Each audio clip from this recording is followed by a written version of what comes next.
Yo, what's good? It's me, your guy, all the way from Bedside Habo, and this is the Art Block, a show where we talk about the world of art and culture through the lens of being a black artist, where I'm also joined by some really talented friends as we make art and chat about art at the same time.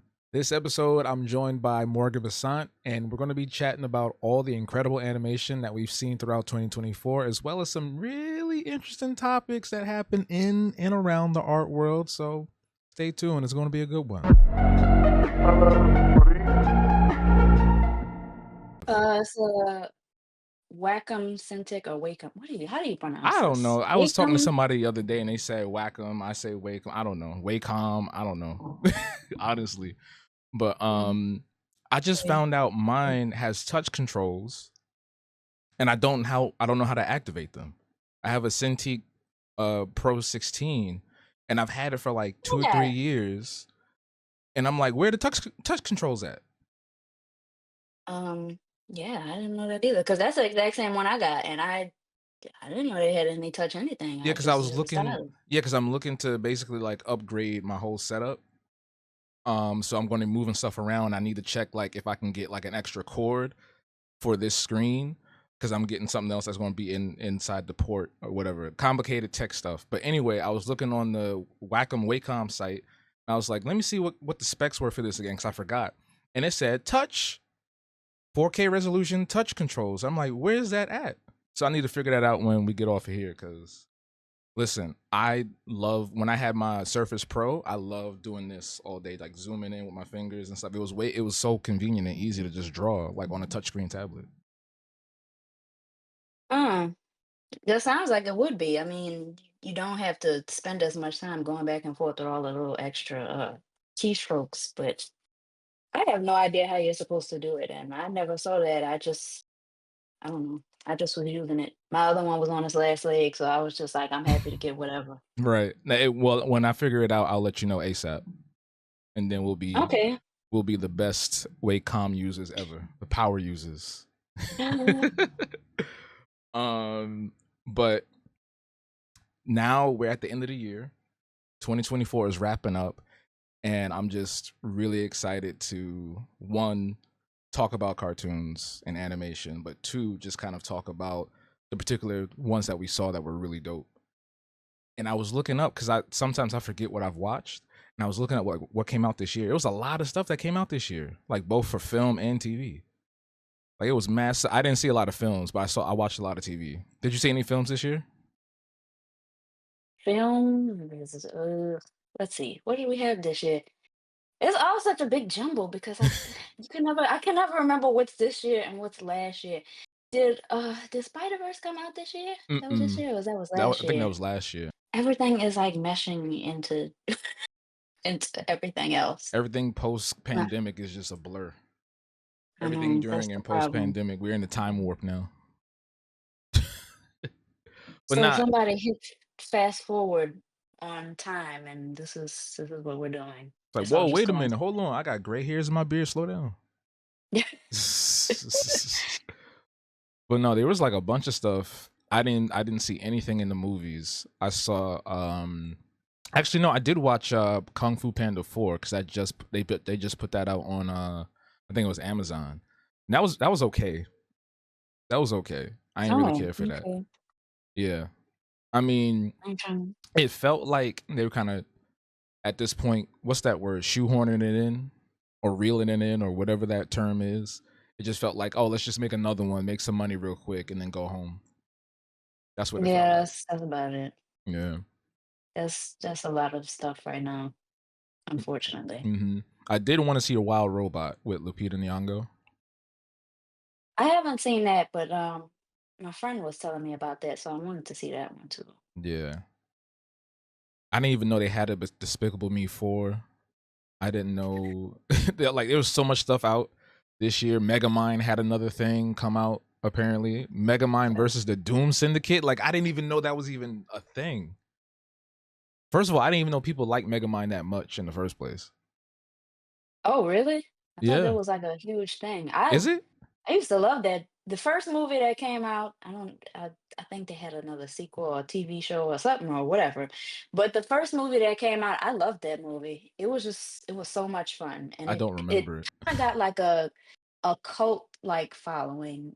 I don't remember it like blowing up like, oh wow, this is like a cinematic masterpiece. But I feel like a lot of people that watched it, they really loved it. It seems like a cult Like, following type of movie. hmm His head is just, I don't know, his head throw me off. I know, I get it. Mega Mind. Yeah, his head got to have a big head, but like, it's just, I don't like that.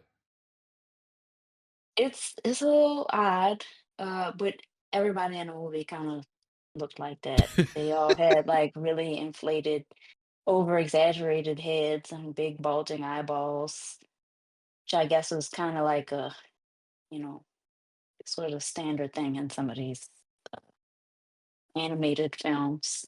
Yeah, I don't But mind it that was a very good sometimes. movie.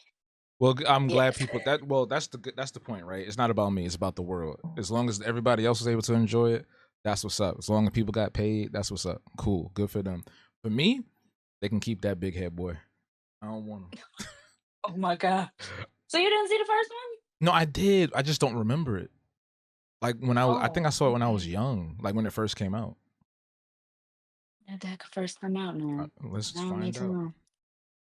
2010. Oh So my I god. was like, yeah. So I was like 20. Why is time moving this fast? This is kind of Brad Pitt ridiculous. was in that. See, I don't Yeah, remember nothing he about this movie. was. Brad Pitt, Tina Fey, Jonah Hill. Yeah, they were all the main characters. That's crazy. Yeah, I don't remember any. Maybe I should rewatch it. Maybe I'll have a better appreciation for it if I rewatch it now as a 34-year-old man. It was it was a fun movie though, really. It was just about him, I guess, trying to find himself in life. And when he came to Earth as this freakishly big-headed blue alien, everybody like just treated him Oh, I thought different. he And was a there was mutant. this He's not human. no, no, he crash Oh. landed on Earth.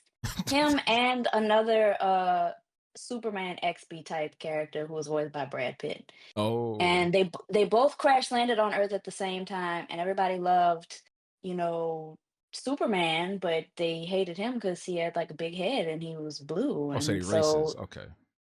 yeah, and so that was like his thing. He was like, "Oh well, since everybody hates me, then I'm just gonna be a villain," and that was just like kind of the whole movie. And he's grossly incompetent at being a villain because he's not really built for that. He just kind of decided that was what he was gonna do. Oh, I see what they're doing. So they're making a character that looks like a villain, but he's really a hero, and it's challenging our prejudice on how we perceive others. Oh, I see what they're doing. Okay, I think I can appreciate the Yeah. movie a little bit more. All right, I'll shut up then. All right, never mind. My bad, Mega Mind. My bad, DreamWorks. Y'all got it. Y'all got it. That's good. Good lesson for the kids. Yeah. Yeah, the only other thing I saw this year, because I just remembered, I saw those Justice League Crisis on Infinite Earth movies. They did it in 3 parts, and the second and third part came out this year. That was bad. And other than that, I It haven't was seen any other bad. movie. Yeah, it was just. I think we're at a point where, and we can get started drawing soon. I was just like so engrossed looking at these Oh. lists, but I think we're at a point where a lot of things are just straight up fan service versus them trying to focus on telling a good story. So this Crisis on Infinite Earth movie, which is 3 parts for whatever reason, features like the multiverse because that's the big thing now. The multiverse is breaking down or whatever the case may be, and all the heroes are like, oh no, we gotta stop our worlds from being erased. So like all the Earths are being erased. There's like infinite amounts of Earths, and then throughout the movies you see all these different characters from all the stuff that we've watched growing up. So they got like Batman from the Batman animated series in the 90s. They got the Teen Titans from 2003. They've got the 60s Justice League, the Super Friends. They got them in there. It's like a whole bunch of different people from different eras, and it's like you just put them in here just because you just wanted to be like, hey, we could do this, look how cool this is. But other than that, like the story just didn't make no sense to me. It was just too convoluted, too much going on, and it felt like another shoehorned experience. At least to me. Maybe other Yeah. people are like, "Oh my god, this is the best thing ever! Can you believe the dichotomy between what Batman is like?" Like, all right. Like, all right, fam. We got a lot of those. I guess I guess I could call them fake woke films where they try to just like throw a bunch of stuff together and then they try to throw in a message and act like it was something so deep all along, but really it was just we just wanted some money. Yeah. And we knew y'all were coming for Batman, so here he is. And here's everybody else. And y'all should be excited. Look at all of these nostalgic things that are in here. And that's big right now, Does nostalgia. Every time you turn around, there's something nostalgic. At least for millennials, there's something nostalgic going on. It's like they just I just saw a TikTok last night. Frankie Muniz basically said that they're bringing back Malcolm in the Middle. It's coming to Disney Plus. It's a series that's taking place directly after the finale of the show. Obviously, 20 years later. Bryan Cranston's coming back. Frankie is coming back. The mom is coming back. I don't know her name, but she's amazing. Yeah, I mean, it's happening. Like, for real. And I'm just like, do we need that? Like, that's cute. That's cool. Like, do we need that? Like, no offense. I love Malcolm in the Middle. That used to have me cracking up. But, like, again, do we need that? 98% of these reboots we definitely do not need. No. Everything is just like, look what's coming back. You guys remember when we watched this in the 90s and the early 2000s? We're bringing it back and we're going to be doing the same thing that we were doing last time, but we're going to try to put some current millennial twist on it to make it relatable to your grown-up lives, and it's just Yeah, look it how never really sad works Frankie. for Look me. how sad Malcolm is now. He's depressed. He's in his 30s. He's balding. He has no prospects in his life. Look at him. He lives back home. Yo, that's going to be the plot. How much you bet it's going to be the plot? I'm sure it will be. 100%. He's going to be like, "Hey guys." We're Dewey's all going to be still like a miserable. hippie somewhere. TV shows though, TV shows, I feel like we both were kind of on top of that this year. All the cartoons that came out, there's so many. Again, there's so much stuff going on, which is kind of ironic given the fact that the industry is in such turmoil for the last like year and a Yeah, I, half. I always see people kind of weighing in on that and saying how terrible everything is. But yeah, we've been having like a couple of good little series coming out. Yeah. Um, And we're not going to sit here and say that we don't care about anybody that's struggling for work, or they've lost their jobs, or TV oh shows yeah, getting absolutely. canceled. Like we stand with everybody. We're artists too, so I don't want nobody in the comments or whoever wherever else going like, you guys, you just talking about the good stuff. We Uh, just celebrating a good year in animation and things that we like. So y'all, whoever gets riled up, calm it down, simmer down, okay? yeah, absolutely. We want the best for people that are working in the industry. Um, Everybody deserves to have a healthy work environment and to be able to do what they want to do while getting paid to do it, and getting paid fairly. So, Yeah, pay the people. definitely. Yeah, please. I watched Invincible Fight Girl. I wanted to watch at least one episode before I got up here.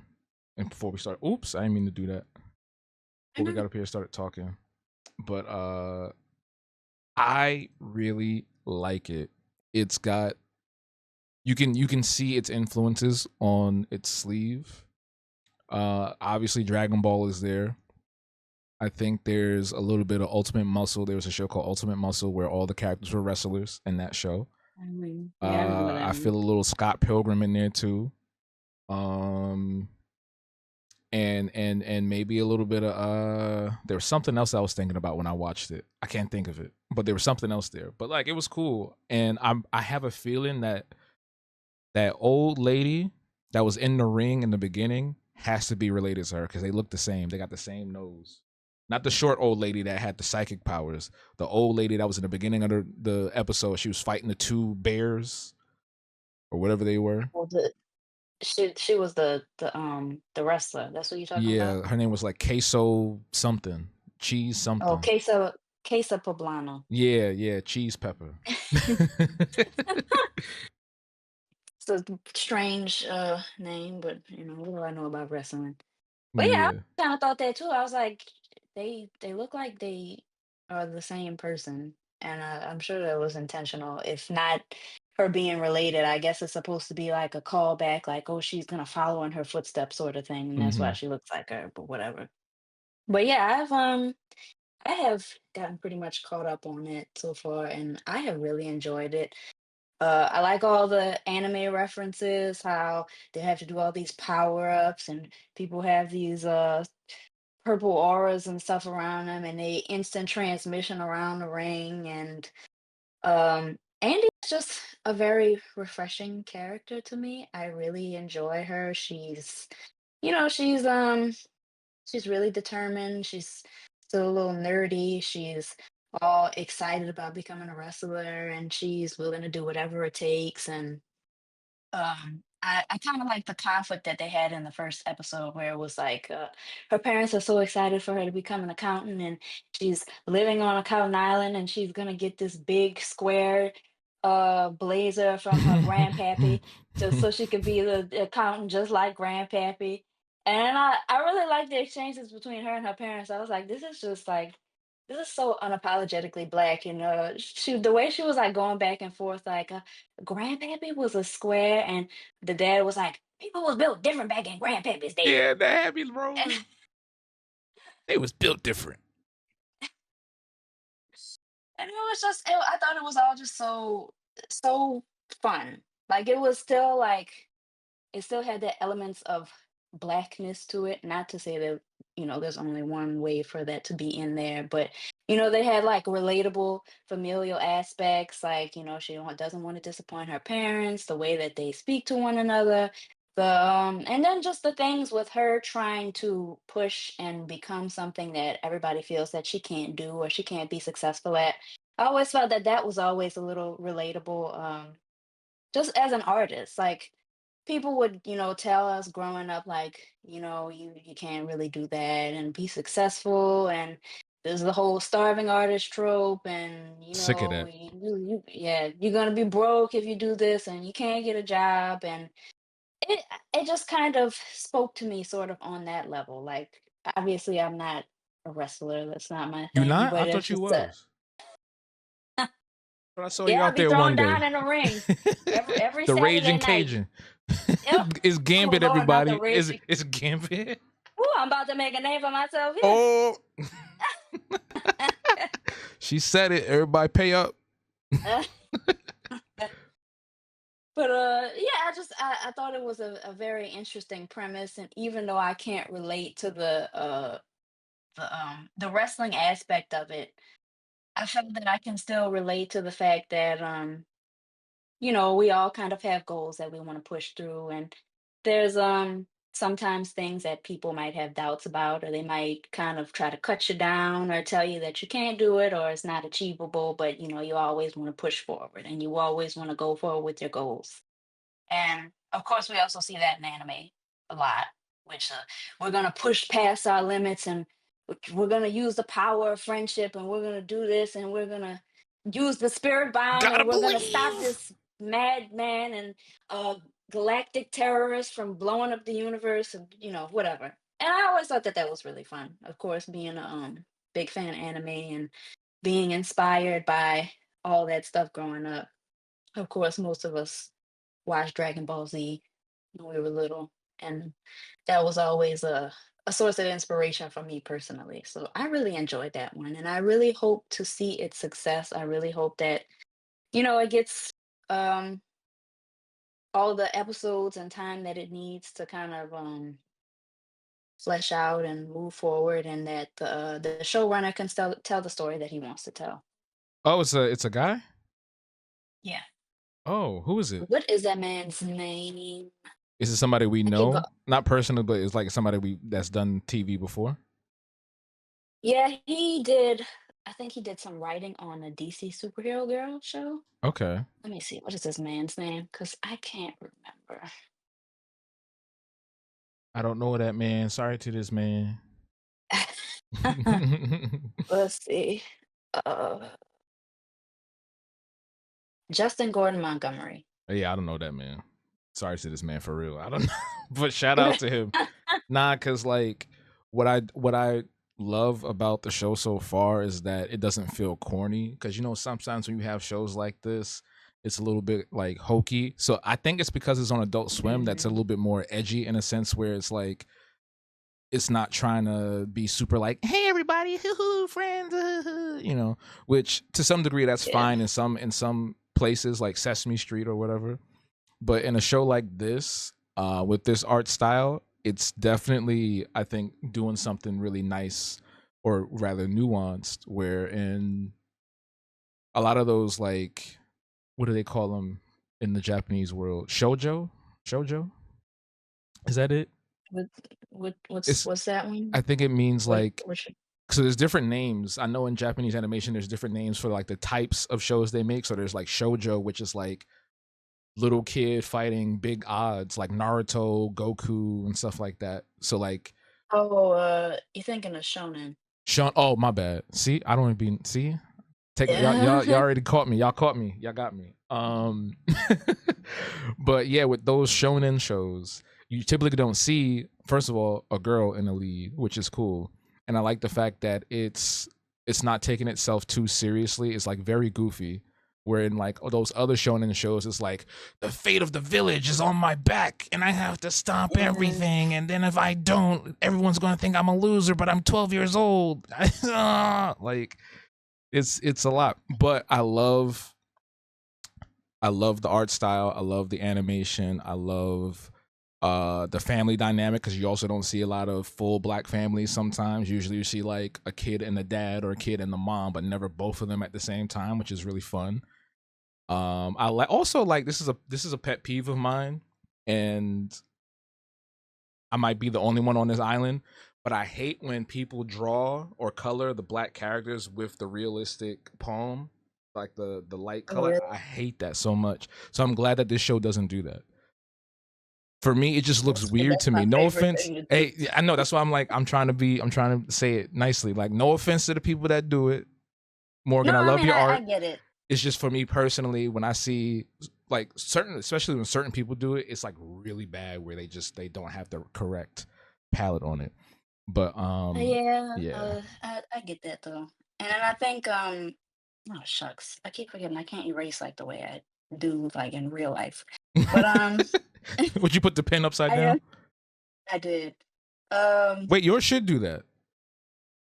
I don't, Mine does. it's not doing it. Let me see. Okay, now it's doing it. Okay, Yeah, well, yeah. you know what? We're just having a day today, I guess. Whatever. But yeah, so I kind of I get that. I personally like doing it on my artwork, but I think sometimes it can be a little jarring in animation because like you said, it's not always done properly. But then also I feel that sometimes that had been dropped in like more modern animation because I'm sure you've seen like the old 1940s Mammies. Tom and Jerry Bugs, yeah, the Bugs Bunny stuff, and they have every time they have the black person on there, they have the light poems, they have That's why I don't like it, Morgan. That's the reason of I be course the thinking about big that. yeah, they have the big bubblegum lips, and they have the dinner plate eyeballs, and on Ooh top of that, wee. they look like some sort of animal. You show So is nice to me, sir. Well, Mr. Bugs Bunny, I hope you find your carrots. That's when I be seeing that. That's what I hear. oh That's what I man. hear when I see them characters. Ooh, this show is a nice rabbit hole you got here, Bugs, Mr. Bunny. Like, this is why I think this is directly based off of Dragon Ball Z, because even that first enemy group, the Perm Gang, was like the Ginyu Force. They were doing their little poses. They were saying their names. They were like, "Together we are the Perm Gang. You better Yeah, do our taxes, little accountant." that was interesting to see. Yeah, And then there was the man that does the animal voiceover stuff. What's his name? the animal voiceover stuff. Like his they'll have like these animal videos, like they're real Oh, you videos, I talking about guess Tony that Baker? somebody took. Yeah, that's him. Yeah, yeah, Him. yeah. He voices the Perm That Gang was guy. yeah, I knew that's that him. voice sounded familiar. I was sitting there, why does that sound so familiar? That's Tony Baker. That's cool. Shout out to him. Yeah, He does a lot of stuff with Kev that on would be stage. interesting. They be hanging out Oh, a oh, lot. that's right. They do the little thing now. Yeah. What is it, like a podcast or something they got, Mm-hmm. or something like They was that? in a few commercials together too, like Spectrum a few years ago. Oh, okay. Yeah, Well, they be getting their money. really getting busy. Yeah. That's good for them. Looking out for each other. Kev probably put him on, and then they keep doing a lot of collaborations together. That's how it's supposed to be. That's how it's supposed to be. But yeah, I'm really enjoying Invincible Fight Girl. I love that. Did you see did you watch the Batman show that was on Prime? I still haven't gotten to that. I kept on seeing people review it like oh what's that lady's name? Fantastic Frankie. I saw Mm-hmm. her reviewing it and I was like, oh, I'm gonna have to give it a watch. And then I got sidetracked and I started watching something else. I'd never gotten to it. Yeah, I But tried I've to. heard a lot of good things about that. Yeah, it's really good. It's one of those shows where it's very grounded. They're not trying to do anything like super fantastical. There's no time travel. There's no multiverse. There's no world-ending, chaotic, cosmic god being trying to eat everybody's soul. Like, it's just a down-to-earth crime fighting cartoon, and it's nice. It was really nice. It's very mature, and not in a mature way where it's like it's blood and guts everywhere too. Because that's the other thing that kind of bothered me in like the recent years. Everybody's just kind of obsessed with like how bloody and disgusting can we be. It's like we don't need to do that. Like Invincible almost crosses the line a little bit sometimes. But yeah, the Cape Yeah, I'd Crusader say Batman was. You said they do? yeah, I'd say they do a lot on Invincible. I love the show, but it's just like, oh, okay, Yeah. well, Like, we oh, his just guts just smashed fell this out. man, and yeah, we just this guy's just eyeball just rolled over here, and I guess that's just what we're doing. It's the white people, I'm telling you. And then some of the characters, their deaths kind of hit me a little hard. It's like Yeah. I didn't want to see the black Batman die. Like that. They brought back a new black guy though, so at least they were like, "Hey, we got we got you a new guy. Don't And worry then about the last one." they made him like all confused. He's like, I hear the voices talking to me. I'm like, why does he have to do all this? He can't just, He was schizophrenic. be a They were trying to do the mental yeah. health I'm like, aspect. That's important for our community uh, too, Morgan. yeah, I guess. You were like, Lord Jesus, get me out this TV show. It's like we just doing a lot. We already lost. We lost all the black people we didn't have, even the background ones. And this is where we're going I now. would hate to be a person living in those worlds. Like every day is somebody throwing a building or a bus at somebody else. Like, come on, fam. Can y'all just like rob a bank like a regular person? You ain't gotta throw the building at me. You ain't gotta blow up the train station. There's too much going on. Imagine being like the one of the people on that train when Oh, Omni Omni Man. Man came down there. Ooh, yeah, Oh my God. that was now. Yeah, that was You just nasty. thinking you on your way to work and oh we just about to be back on the grind and then all of a sudden here comes an explosion and a teenager's face comes ramming through you and that's just it. Yeah, nah, that was wild. That would see. That's where I feel like that was a perfect moment for that because it was showing the brutality of Omni Man and also how garbage of a father he is. So I'm gonna show you what I mean by traumatizing you and being the worst father known to man. Yeah, Batman was good. I watched this other show called Uzumaki, and that was like Oh, highly anticipated because they had been working on that for years. It's by this artist named Junji Ito. I don't know if you're familiar with him. yeah, I see Gigi posting about him sometimes. So I was like, I'm Yeah, watch that's that. her I'm guy. That's the reason curious. why she's making her stuff now. At least Yeah, part of it. I I watched it and it was kind of freaky, but in a good way. Yeah, I like that 'Cause kind of I was like, stuff. oh, okay. Well, the spirals are just killing everybody. I guess Yeah. that's what's just going on. Spoiler alert, everybody. Sorry. Spoiler alert.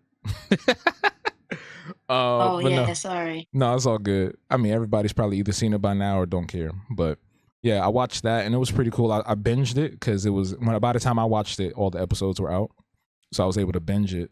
And a lot of people seem to hate it.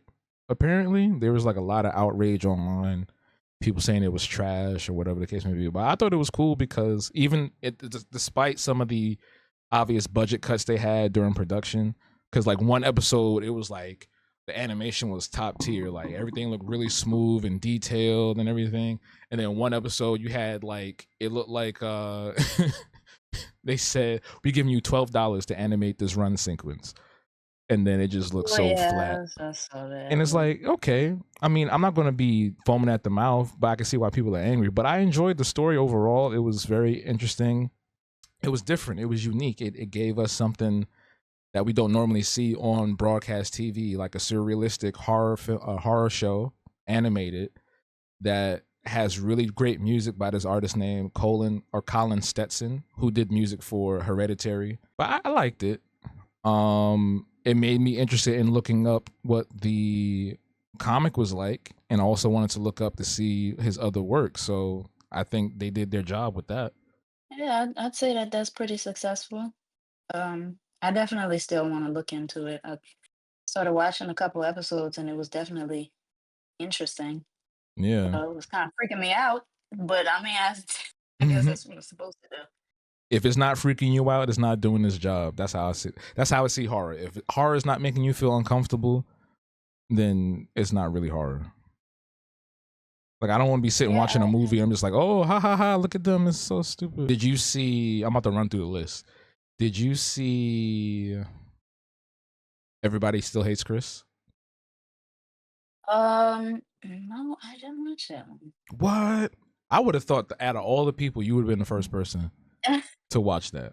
I, okay, I'm gonna just be honest. I'm a little burnt out on reboots. So it's just sometimes, it's just like it's not really something that makes me like, wow, I really gotta go see that. I gotta see what's going on. And I am still curious about what is in it. It doesn't look bad or anything. It's just kind of fact that it's just like, okay, well, here we go again with another reboot slash continuation.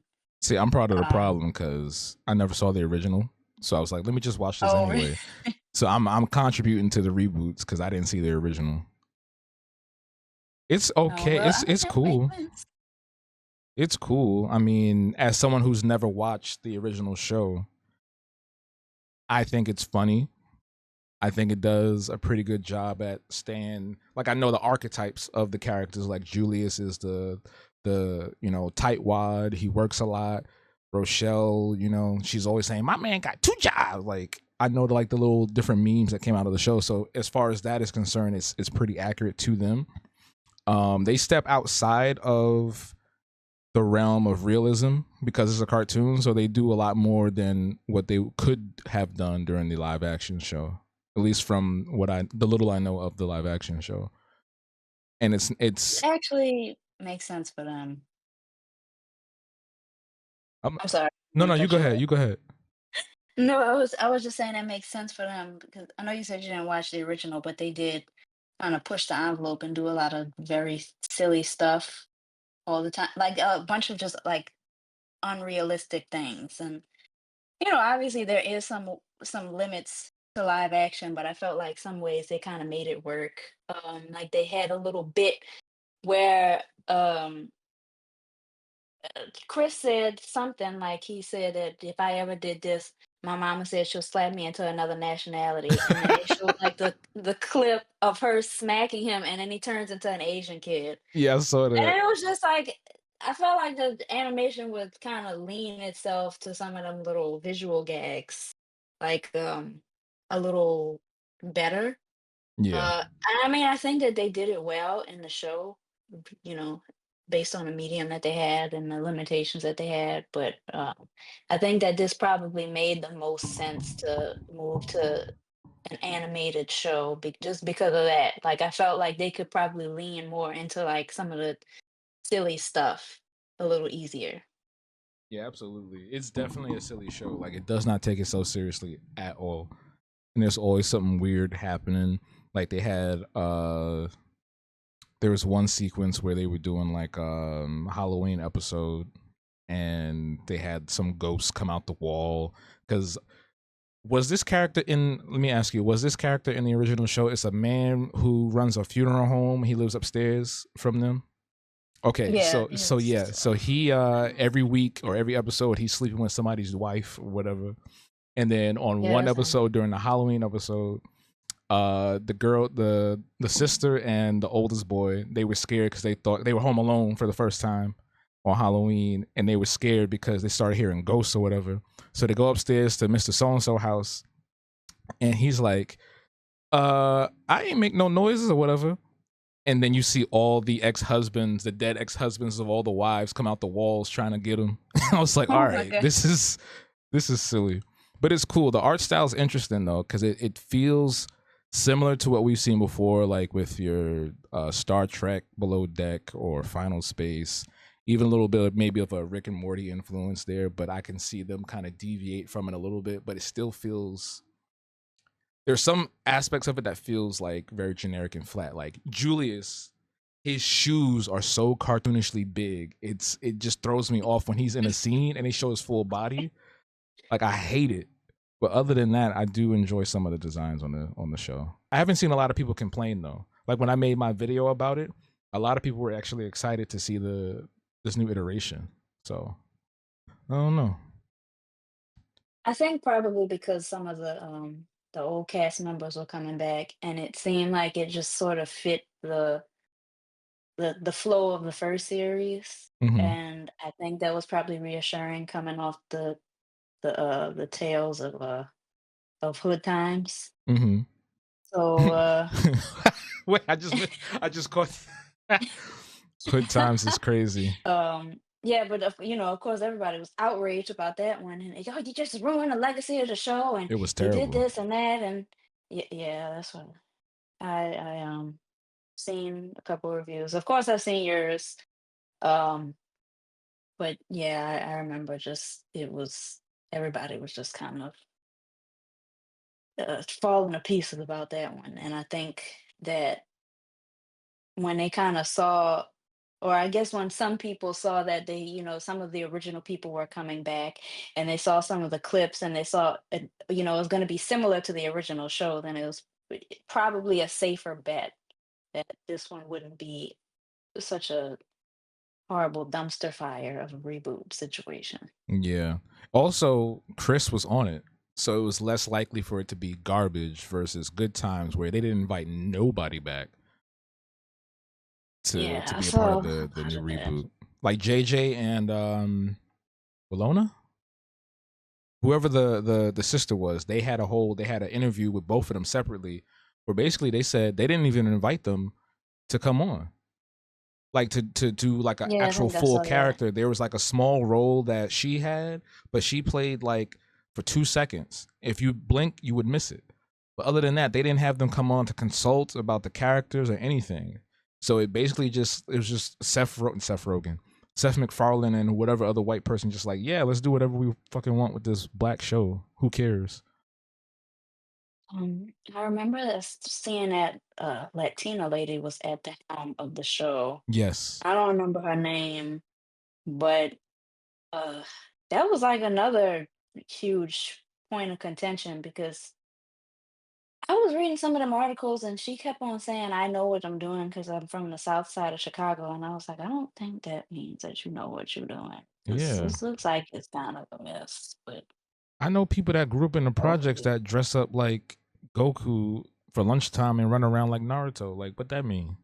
Just because you grew up in the hood, don't mean you're gonna be of the hood. Oh, that was her rationale for that.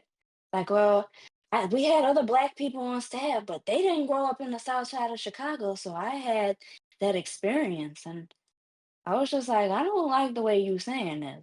Yeah, I don't know if I like what's going on here, but okay. I'm about to It's add even more of on. a reason not to watch that one. Yeah, I Oh, just wanted to watch it just because I was very curious. Cause I didn't mind the art style that much.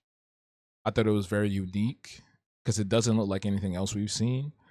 But I also knew that it wasn't going to be anything like the original show in any way, just based off of the visuals alone. I knew it was going to be a lot. sillier in some capacity. And it's just unfortunate that it went the way it did, because it could have been something really good. It could have been something cool. It could have been something educational. It could have been something very, very worthwhile for the Black community. But this is why we need to be in control of a lot of the properties that we grew up with or were in that generation of. Like, had somebody from that generation, I wouldn't even mind it if Tyler Perry was like, I'm going to take over. I would prefer him over that lady, because then we would have at least had something that dealt with some sort of lesson going on and not just like whimsical random stories happening every episode. It was like Family Guy on fentanyl. That's basically Oh what it God, was. Yeah, that's what it looked like though. it was Family Guy on Especially fentanyl. with the talking baby. Yeah, and then It's that whole always a thing with talking them, baby. and what made it weird is that, and this is why, like, white people are nasty. They are obsessed. I'm gonna have to bleep this out because I know this word is something that's going to get me in trouble, at least on TikTok. They're obsessed with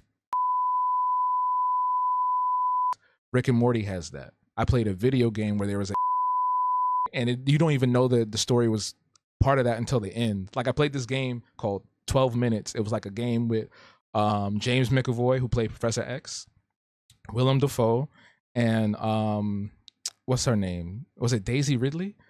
And it was really cool. It was like this puzzle game where you had to go back and rewind time to prevent this guy from getting killed, James McAvoy's character. Come to find out, you go through Mhm. all the timelines. I played this game all the way through. Come to find out, this man, the guy, slept with his sister and made a baby. So basically, Willem Dafoe's character was trying to prevent that. So we're playing the basically the bad guy, because it's weird. It's like, why are you trying to go through all these timelines to have a baby with your sister and be in love with her? Okay. Yeah. So white people are weird. They love. In this Good Times show, we see the baby. He's a drug dealing baby. That's one thing. Whatever. But then there's like this weird vibe you get between him and the mom character, where it feels a little bit too strange. And I'm just Yeah, like, we could why have y'all done doing without that. this? Yeah, it's like, why y'all doing this in this show? Do this on Family Guy. Nobody cares if Stewie and Load, like, nobody gonna look at that because nobody cares. Don't do that to the Black people. We don't do stuff like that. Come on. This really could have been avoided had they kept the black people on staff on this show. Yeah. So maybe they could have actually listened to maybe some of the input that Carl Jones had, and it might have gone in a totally different Oh yeah, Carl direction. Jones was originally on it. I forgot about that. Yeah, you're right. Yeah, I remember him posting that on That's Instagram probably why saying he that he left. was, yeah, because he said it was creative differences, and I'm sure we can all see what the creative differences are because this is not really something that's he would really do. Um, Yeah. Based on his body of work, obviously he does things that are a little bit more put together and not quite as nonsensical. Yeah. So it doesn't really shock me that he wanted to jump ship because I definitely would want to do that. Okay, let us see. It was announced that Renata Shepard had replaced Carl Jones as showrunner for the series. So he was the showrunner. Mm-hmm. Oh, Mm-hmm. so he was at the top The tippy top. ish. And okay, he got replaced with the Latina lady from the south side of Chicago who knows exactly what she's doing. She should have did. That's what she should have done. That was bad. I shouldn't have said that. My bad. My bad. My bad, y'all. But that show gets Donkey of the Year. Now, Breakfast Club had Donkey of the Day. That show gets a 0. Donkey of the Year. Bad. The worst animated TV show of 2024. Didn't you see X-Men 97? Yeah, I did like that one. Now that was probably one of the only like continuations I could say I really enjoyed. It had Yeah. its little iffy moments What in iffy it that moment? I could have. So the whole relationship with Rogue and Magneto and Gambit, Oh, we could have just could we like have just not done any of that? I mean, I get they thrive on drama, but I feel like we could have just did a different kind of drama. I could have done without that. What A would little you have weird. wanted them to do instead? Not have Magneto be anywhere near somebody young enough to be his child. Fair point. Fair point. Yeah, it was really iffy. 'Cause she's like 20 something, and Oh, I thought she was he's like like 30 in something. his no, she was like in her early 20s, Oh. supposedly. And then there's another thing with that because in the original TV show, when when it first came out in the 90s, Mhm. it kind of established her as a teenager when she was still like with Mystique. And in this continuation, it says that he kind of started this romance with her when she was still with Mystique. So I'm just like, okay, well, what's going on here? Oh. Oh, no. So I don't know if they retconned this to make it her not a teenager anymore or what, but I was just kind of like, I don't know how to feel about that. And it was already weird with her being so much younger than him because like he's at least in his 60s, I want to say, Yeah. and she's like early Or 20s. 70s. Yeah, he could be even older. Cuz wasn't Um, he's from like Auschwitz. Like he was in Auschwitz. So yeah. shouldn't he be Now like 70? he was like he was like a really little boy, so I guess they just could kind of play with the age or whatever. Um, but they know I don't think they ever really solidified anything, but they're saying that he probably the youngest he would be in his 60s, Mm. potentially older than that. So it's just kind of like, why you with this old man? He's like a papa. And then, that also kind of begs the question on like how old was she when she was still with Mystique and with like the Brotherhood of Mutants or whatever she was doing. Because if they met up when she was like a teenager, then that just makes you kind of raise an eyebrow. Like what's going on here? Yeah. Real quick, hold on, because I'm looking at our drawing. It reminds me of like when the cartoons would cross over, but they'd be from very different artists. Like, remember, remember like our friend Martin, and they had like Bugs Bunny and Winnie the Pooh and all of them together. It's like y'all don't even God, look like yeah, y'all that in the would be same weird. universe. You said it was That would weird always be so weird. Yeah, I mean, I didn't hate it, but it just as a would be a kid, or little did you rewatch it off-putting as an adult? as a kid. Oh, I liked it when I I was a don't think I kid. rewatched it as an adult.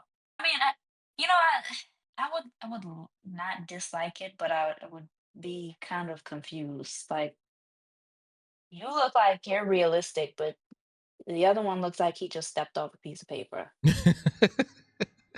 Like it was cool to me because I got to see all my favorite characters, but I think as like an adult, I would be more observant and kind of pick it apart.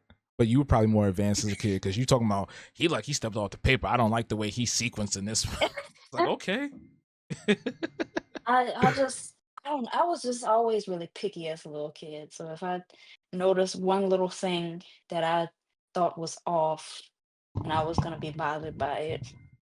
yeah. No, I can see that. I don't. I think me when I was a kid, I was just like whatever. Like I enjoyed whatever was on TV.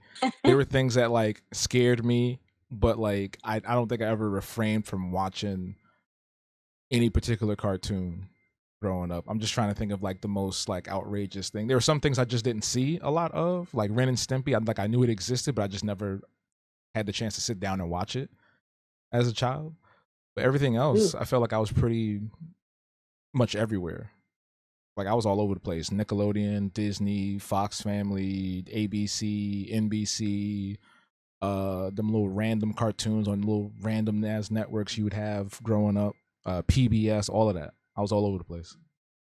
I was a latchkey kid. Mhm, same. Yeah. Shout outs to all the latchkeys out there. Yeah. What else did you see this year? Oh, movie-wise, I did see, Inside Out too. Oh, how was that? I actually really liked it. I liked it better than the first one, Oh. and I didn't expect that because I I just was I don't really care for, like, the reboots and Yeah, sequels. that's what I was about to say. I was I'm like, surprised. I was surprised too. I was like, "Well, okay, I didn't think it was gonna be all this, and I didn't really expect to watch it either. It just kind of happened, and then watching it, I was just like, well, you know what? I'm just gonna just kind of see what's going on, and then come back with my review about how we didn't need this movie. But I ended up really enjoying it because it kind of dealt with a lot of more grounded, more grown up issues for the girl Riley. And I like the way they really handled a lot of it. I was like, oh, okay, well, I feel like I could actually relate to this, and I'm grown. I'm in my 30s, and I kind of like how they handled the story.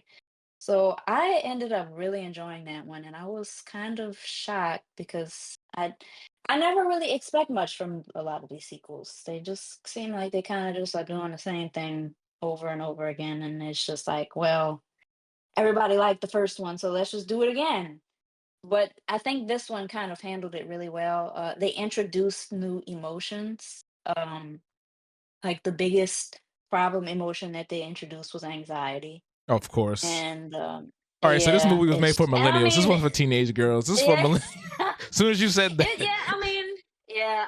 Look, I mean, I know, I get it. We just talked about how this is like a cash grabby thing, but I think that the story was really handled well. It was really grounded. It was very relatable, and I think that the way that they handled it and even kind of spoke about what anxiety is at kind of its core, I think that that kind of can help people to, I guess, even get a better grasp on their emotions and how they should manage them, because she was like having issues with the anxiety in the beginning. Like she was trying to like do all kinds of stuff. She was trying to like jump through all these hoops to impress all these people through the movie, and she was trying to be accepted and popular and all this stuff. And it like all the things she was trying to force herself to do, and kind of push herself past her limits to do it, like it kind of made the anxiety worse. Like it sort of like set off like all of these panic attacks and everything for her.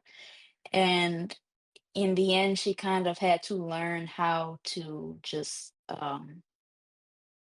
how to kind of manage that, and how to manage her life, and how to stop pushing herself to do so many things and try to juggle so many things that she can't do.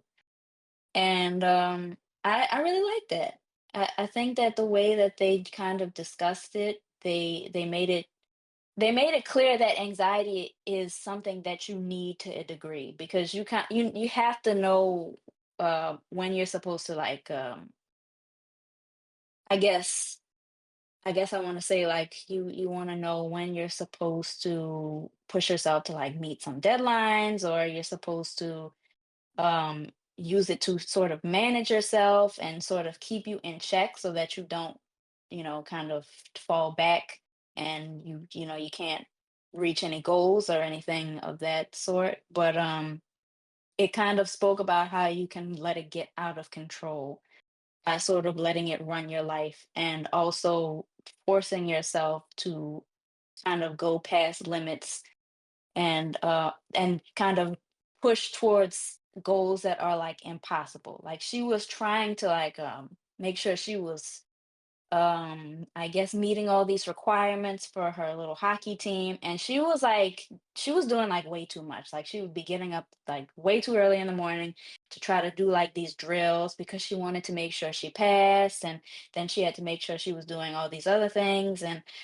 these new friends were inviting her to go to these parties and stuff, and she was like, well, I have the obligation to go because I want to make sure I'm making it on the team, and I just want to be popular. I want to be accepted. I want to do this and that and the other. And she wasn't getting any sleep. She wasn't doing what she kind of needed to do with her other obligations. So she was struggling to kind of make it all work. And that kind of led to the anxiety just like blowing out of control.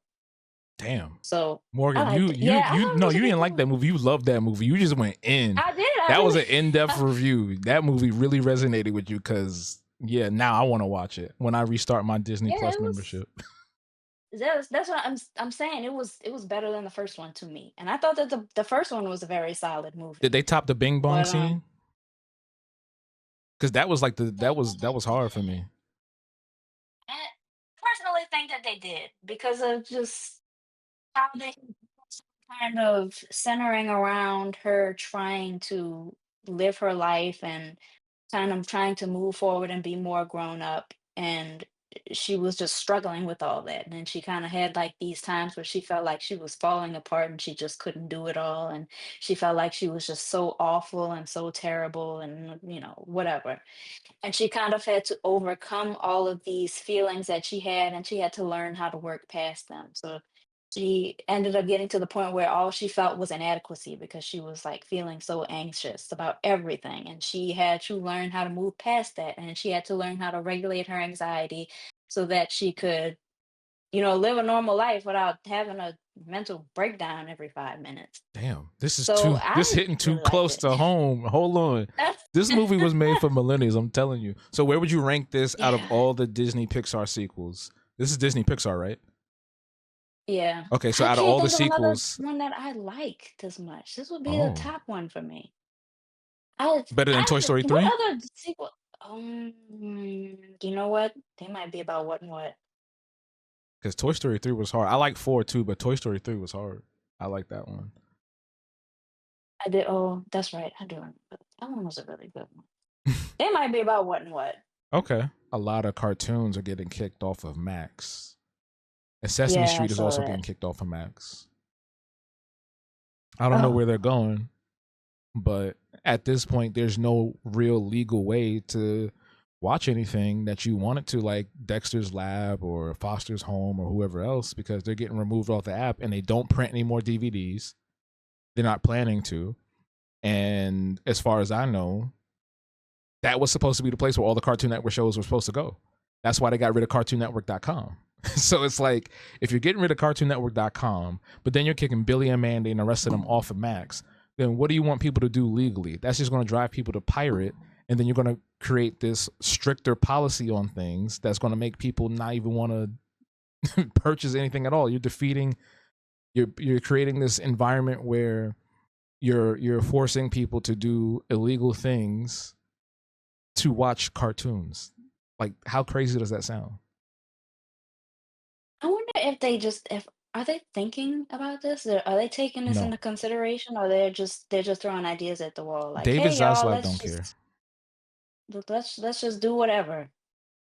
And they're just gonna keep spending money on the streaming service. So let's just do whatever we want. Because that's just what it seems like they're doing. Not really thinking about how they could potentially lose revenue making these very bizarre changes and decisions. It would make so much more sense if they just added all of the library on these streaming platforms. They would make more money if they would allow people to not only see the older shows, but also get the bonus features too. You know how cool it would be to sit down and be like, "Oh, let me watch the bonus behind the scenes features from Powerpuff Girls season 2," because they have that on DVD. Why not put that on the platform? And it's like, Pretty nice. yeah, and it's like, you can tell that these people aren't artists. It's like when you work at a nonprofit program where they get teaching artists to work in day school or after school. The people that are running the program, the directors, are not artists themselves, so they don't really understand what goes into creating a character or creating a soundtrack or doing photography or acting. They just want to make sure that you're coming in and you're making them money, or you're coming in and you're bringing in more people, more students into the seats, or whatever the case may be. They don't care about the passion. They just care about the bottom line, which is capitalism, which is money, which is them earning and us losing at the end of the day. That sounds very like hyperbolic and fantastical, but that's what it is. And it sucks. And what we need to do is have people at the top who are also artists, people that understand. Anybody but Fran Drescher, because she don't care no more. But Oh anybody at the Lord. top that we can get that's also an artist, so that way we could have those uh beneficial we can have those benefits of artists being able to find work more readily and easily. uh Preservation of older shows, preservation of just artwork in general, whether it is a TV show, whether it is music or anything. Because otherwise, we're heading down a really terrible rabbit hole of consumerism and capitalism where we're not going to be able to own anything. or we're not going to be able to access anything without having to either pay an exorbitant amount of money for it, or we just lose it outright. I talk about this all the time. The show called Final Space, and it sucks. I would tell you, hey, go watch it. It's really cool, but you can't, Morgan. Nobody can watch this no more. They took it off of every platform. They took it off of every service. Even if you owned it, they removed it from your Apple library or whatever y'all use over there in the Mac world. And the guy, he doesn't even own his own show. He doesn't have the rights to it, so he can't even redistribute it if he wanted to. So that's where we're at right now. And it sucks. And we have to figure out some kind of way to push back against it. I don't know what that is right now, but there's got to be something. Is she a Wix character? That over. Wait, what'd you say, Wix? Yeah, what's that? What was that show? Wix? Didn't you just draw a character from that? I did. Yeah. Because I had a lot of issues with her design, so I just wanted to see if I could punch it up a little bit. Why is it doing this? Because I feel like it. Oh, I did it on the wrong layer. That's why it's doing it. Hey, we all do that. It'd be like 2 hours later, like, wait, where's this thing at? It'd be on like layer 15. It is what it is. At least this isn't a freelance project. Yeah. But do you have any ideas like what we could do? I would really just hope that over time people would get irritated enough with this that people would speak out enough that they would change, because you see how sometimes people will like I guess CEOs, they'll make these declarations like, yo, guess what, we're getting rid of this thing that everybody likes, and then enough people go, no, why are we doing that? And they come back and they're like, never mind, and then they kind of just end up going back to the old way to doing it. I don't know if this is the best example, but I remember back when I was still on Twitter, uh, they were talking about getting rid of the block button, and they got so much blowback for it. They decided that never mind, we're gonna keep the block button. So I would hope that there would be enough uproar so that people would, some of these CEOs would be like, actually, never mind, we'll put all the stuff back, and because everybody wants it and everybody is clearly demanding it, and maybe it can make us some money, so whatever. So maybe if they start losing enough revenue from that, hopefully we can kind of get away from some of this cataclysmic mess that we're about to walk ourselves into. Yeah. I would just think that maybe it would just take enough people to just say like, oh, we're gonna stop buying these. We're gonna stop paying for these subscription services now because we're not getting what we wanted, and you're not giving it to us in any other form. So what's even the point? And I would think that people would start finding alternative methods. They would start their pirate era. I can think of an alternative method, and I'm going to say this because I'm the one editing this later. So, future Hab, please bleep this part out. What they need to do is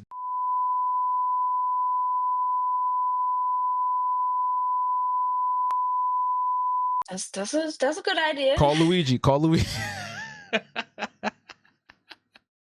But nah, I definitely think some form of boycott would help, but that would also require us to be all on the same page, because there are going to be a lot of people. Again, we talked about this last time. We're in the minority of voices that are trying to speak out against a lot of these things that are going on. A lot of people really don't care. A lot of people just want something for their kids to watch when they go to work. You know what I mean? So the average person, the average family, we have to give some sort of incentive to them so they can understand, like, hey, if we all boycott, if we all quit and canceled our memberships, then maybe they'll put stuff back on. Like if they got rid of all the kids programming, like the preschool stuff, like Bluey and whatever else they watching, Coco Melon and all that stuff, you could probably get the moms jumping in, but it's going to require everybody to really and I don't feel like that's such a bad sacrifice. It's not that hard. I deleted most of my apps recently. Like I don't have Disney Plus right now. Again, I just said that I'm about to restart it so I can watch Doctor Who. But other Yeah. than that, like I don't watch Disney Plus anymore. I don't pay for that. Same thing with some of the other ones like Hulu. I got rid of that. Um, and I there was got rid of another my one. Hulu too. I had Paramount for a little while. I got rid of that. Like it's not that hard of a sacrifice. It's like probably the easiest thing we could do, honestly. But I don't know. We'll see. We'll see what happens in I just would 2025. think that, like, it doesn't even have to be a boycott. It could just be like, well, they're not putting what I want on here, so I'm not paying for it. And I would think that a lot of just average people might think that, you keep getting if you start getting rid of enough stuff that people wanted to see, and they're like, well, I wanted to watch this, so, and I got Hulu just so I could watch this, so why would I keep it? So I would think that if, you see that enough, then maybe that could help to swing the pendulum in a different direction I would hope, if but you have I'm enough. I'm very doubtful only because like we've seen at least for the apps. I feel like for the streaming services, I should say, because for other things, a lot of people were jumping ship from Twitter. Like I see a lot of that happening with social media platforms, but for streaming, so for entertainment stuff, it feels a lot more difficult because we've seen it time and time again where something would happen like, oh, password sharing is going to be taken away, or this is going to be done, or we're upping the price on this, and they still have millions of people on their platforms. So I don't know what it's going to take for people to really like, you know, put their foot down. Because you would have thought password sharing would have been the one. It's like, yo, I can't share this with my five aunties living in 3 different states and one other country. You know what I mean? But nope. That's a good point. Ooh, I like what you're doing with the little details here. The stripe is giving Adidas, Oh, Adidas. thanks. Yeah, I like it. Oh goodness. Adidas, huh? Adidas. Is that the way you're supposed to say it, I or don't know. I heard that somewhere. I don't even remember where I Adidas? heard it. I heard it somewhere, and somebody said Adidas. So like, I kind of like that. But I just say Adidas. I don't care. Who won't check me? Only God can check me. Only Jesus. Okay. How do you feel about? Because I know you are religious. How do you feel about shows, especially cartoons, that kind of poke fun or outright kind of purposefully disrespect religious beliefs that you might hold? Uh, Honestly, I feel like if it's kind of going out of its way to just kind of poke fun at it, it's not really for me. Hmm. Um, it's not really something I lose sleep about, like, oh my God, I can't believe they did that. But it's just like, I don't know. I feel like this is not really geared towards my demographic. So, and not really something I'm wild about. Yeah. In some cases, I just, if I like the show enough, I just kind of take it for what it is. Um, but eh, it's not like it's not killing me on the inside, but it's just kind of like, well, it's not really geared towards. I feel like it's not geared towards me if it's kind of has that mentality throughout the show. So it's not really something I'm just. Oh, I can't wait to see another episode of that. Yeah. I've thought about this a lot recently too, because not recently, but like over the years, because I've watched a lot of shows. I would consider myself Christian. I'm not like uber overly religious. I used to go to church when I was younger, but that was just like a thing you did. It's like your family goes, you go. They always tell me like, "Oh, you're the reason why we started going regularly." Because I think I was like 10 years old, and I just decided to join this church. I walked down the aisle, and then like the rest of my family started Oh. coming. Yeah, so they always like say that to me as like a joke. It's like you the one that did it. But like no, I believe in a higher power. I believe in God, and I've always kind of like wondered what would be the point where I would stop watching something or avoid something completely if it was like just overtly just disrespectful or just kind of like insensitive to whatever, thing that I believe in. So like I remember growing up watching Supernatural. I was like, that's fine, right? They literally at the end of the show have God as a character, but he's a supervillain. And Oh, okay. yeah, so it was like that's interesting.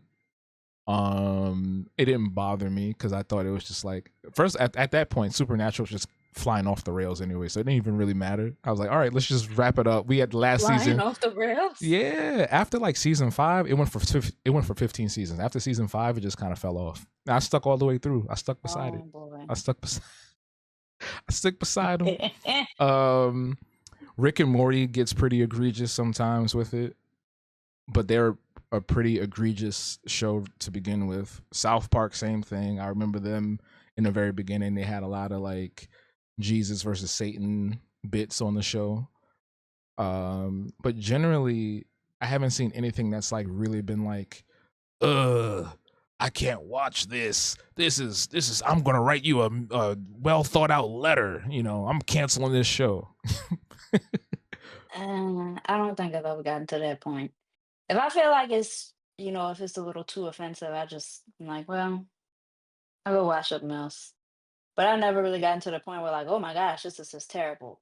Now, sometimes I do feel like the God as the supervillain thing is a little overdone. Like, Yeah, I just think it's not even like offensive. It's just kind of like corny. It's like like evil everybody's doing Superman. that. Yeah, It's it's like how just many like Omni-Mans and Homelanders and all this do we need? All right. yeah, it's just like we did that already. How many times we gonna keep doing this? Like, oh well, God was the real villain all along thing, and we got to stop him from destroying humanity. Or I don't know. It's always just it's the same thing at the end. Yeah. And like, can y'all choose another like omnipotent being? Can y'all get like another religion in there? I would actually love, since they're doing reboots all the time, I actually wouldn't mind an animated version of The Wiz. But you have it done by the same people that did the Boondocks, like the final 2 seasons. I think the Boondocks looked its best in the 3rd season. Or maybe even can't think of another studio off the top of my head, but I think an animated version of The Wiz would be really cool, and well deserved, because how many remakes does Wizard of Oz have? Too many. They got 3 That would be movies. nice. They got the play. They got the movie based on the play. They got there was like a cartoon show. I'm pretty sure there was like a long time ago. I'm pretty sure there's some other adaptation somewhere with like a different race of people. There's probably like an Asian version. Like Wizard of Oz got so many remakes. You would think that I don't know. I don't know. I can't even think of a joke. But they got too many. The Wiz only has one. There's only one iteration of The Wiz, and I think they deserve. Well, I think there's a Broadway show. They had one, but I think they deserve an animated retelling. That would be interesting. We kind of had that on on Black Dynamite, but it was a Oh yeah. kind of Oh stupider. wait. There was an adaptation of The Wiz. Remember Neo was in it? It was like live. It was on TV like a few years There ago. was Yeah, hold on. It was like Neo and a uh bunch of other people. Hold on. Neo was The what? Tin Man. A scarecrow? Yeah, because his hat fell off. Yeah, it was in 2015. Jesus. It was in 2015. We had David Allen Greer, Queen Latifah, Dorothy Gale, uh, Neo, Elijah Kelly, Amber Riley, Uzu Aduba, Mary J. Blige, Stephanie Mills. Oh, they said it was a live Yeah, it was TV live. movie. Yeah. No, it was a live play. It was like a play. They broadcasted it on NBC, I think it was. Okay, I So don't technically know. we did get a Well, reboot. I just don't remember it. an animated one would be a lot of fun. You could play Yeah. around so much with that, So as you're you have, as we've seen as on what's that show I just said? Black Dynamite. That yeah, Black Dynamite was great. Both the movie and the show were amazing. The I show never was even saw the outrageous. movie. You got to see the I movie. had I don't even where I think can you it's on watch that? Is Amazon. it on? Is it? I think so. Oh, it's on Tubi.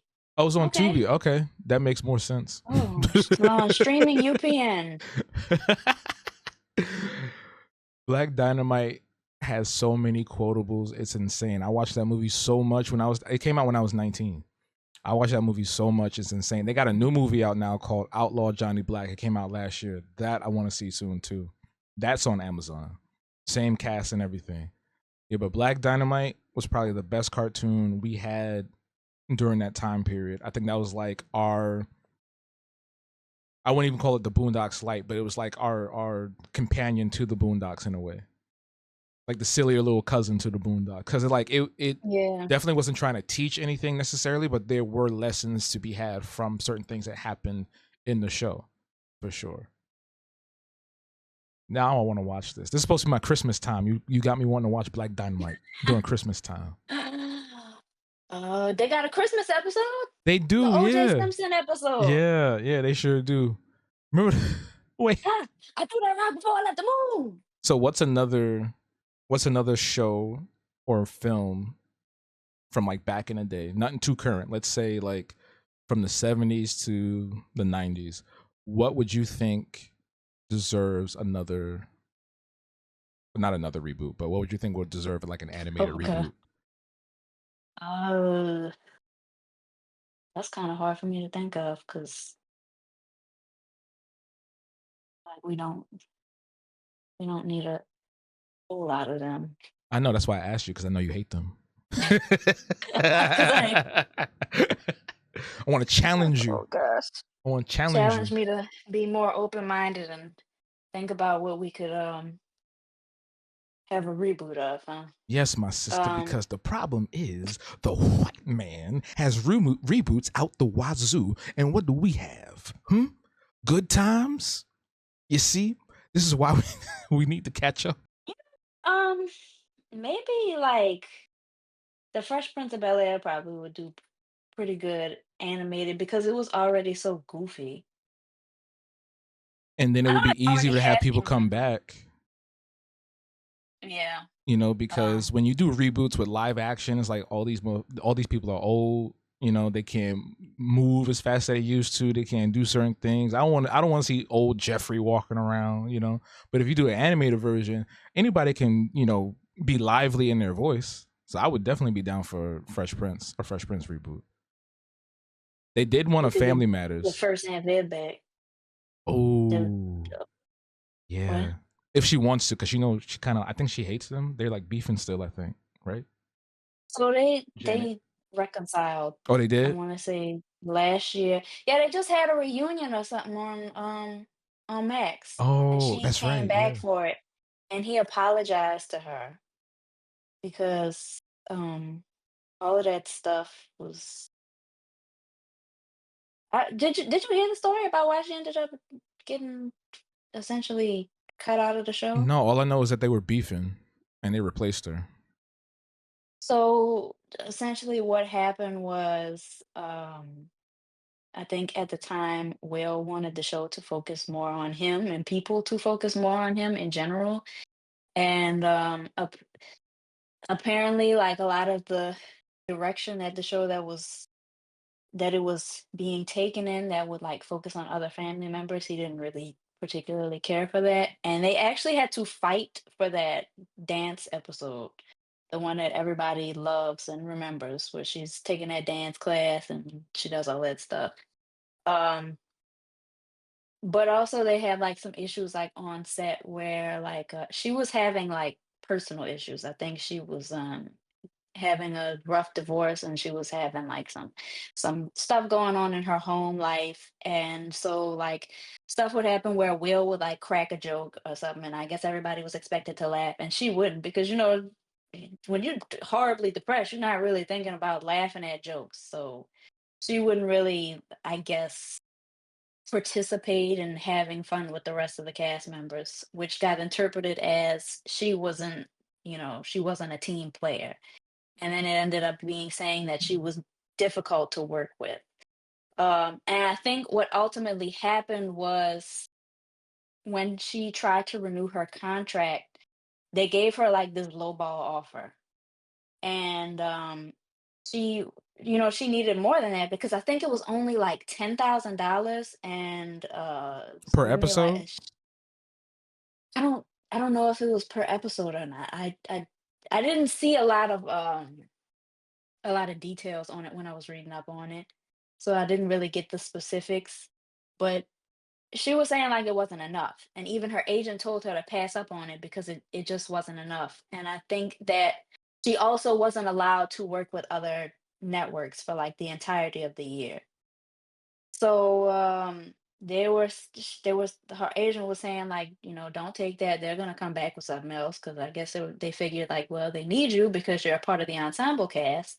So she turned it down, and they didn't come back with another offer. And then they went with Daphne Maxwell Reid.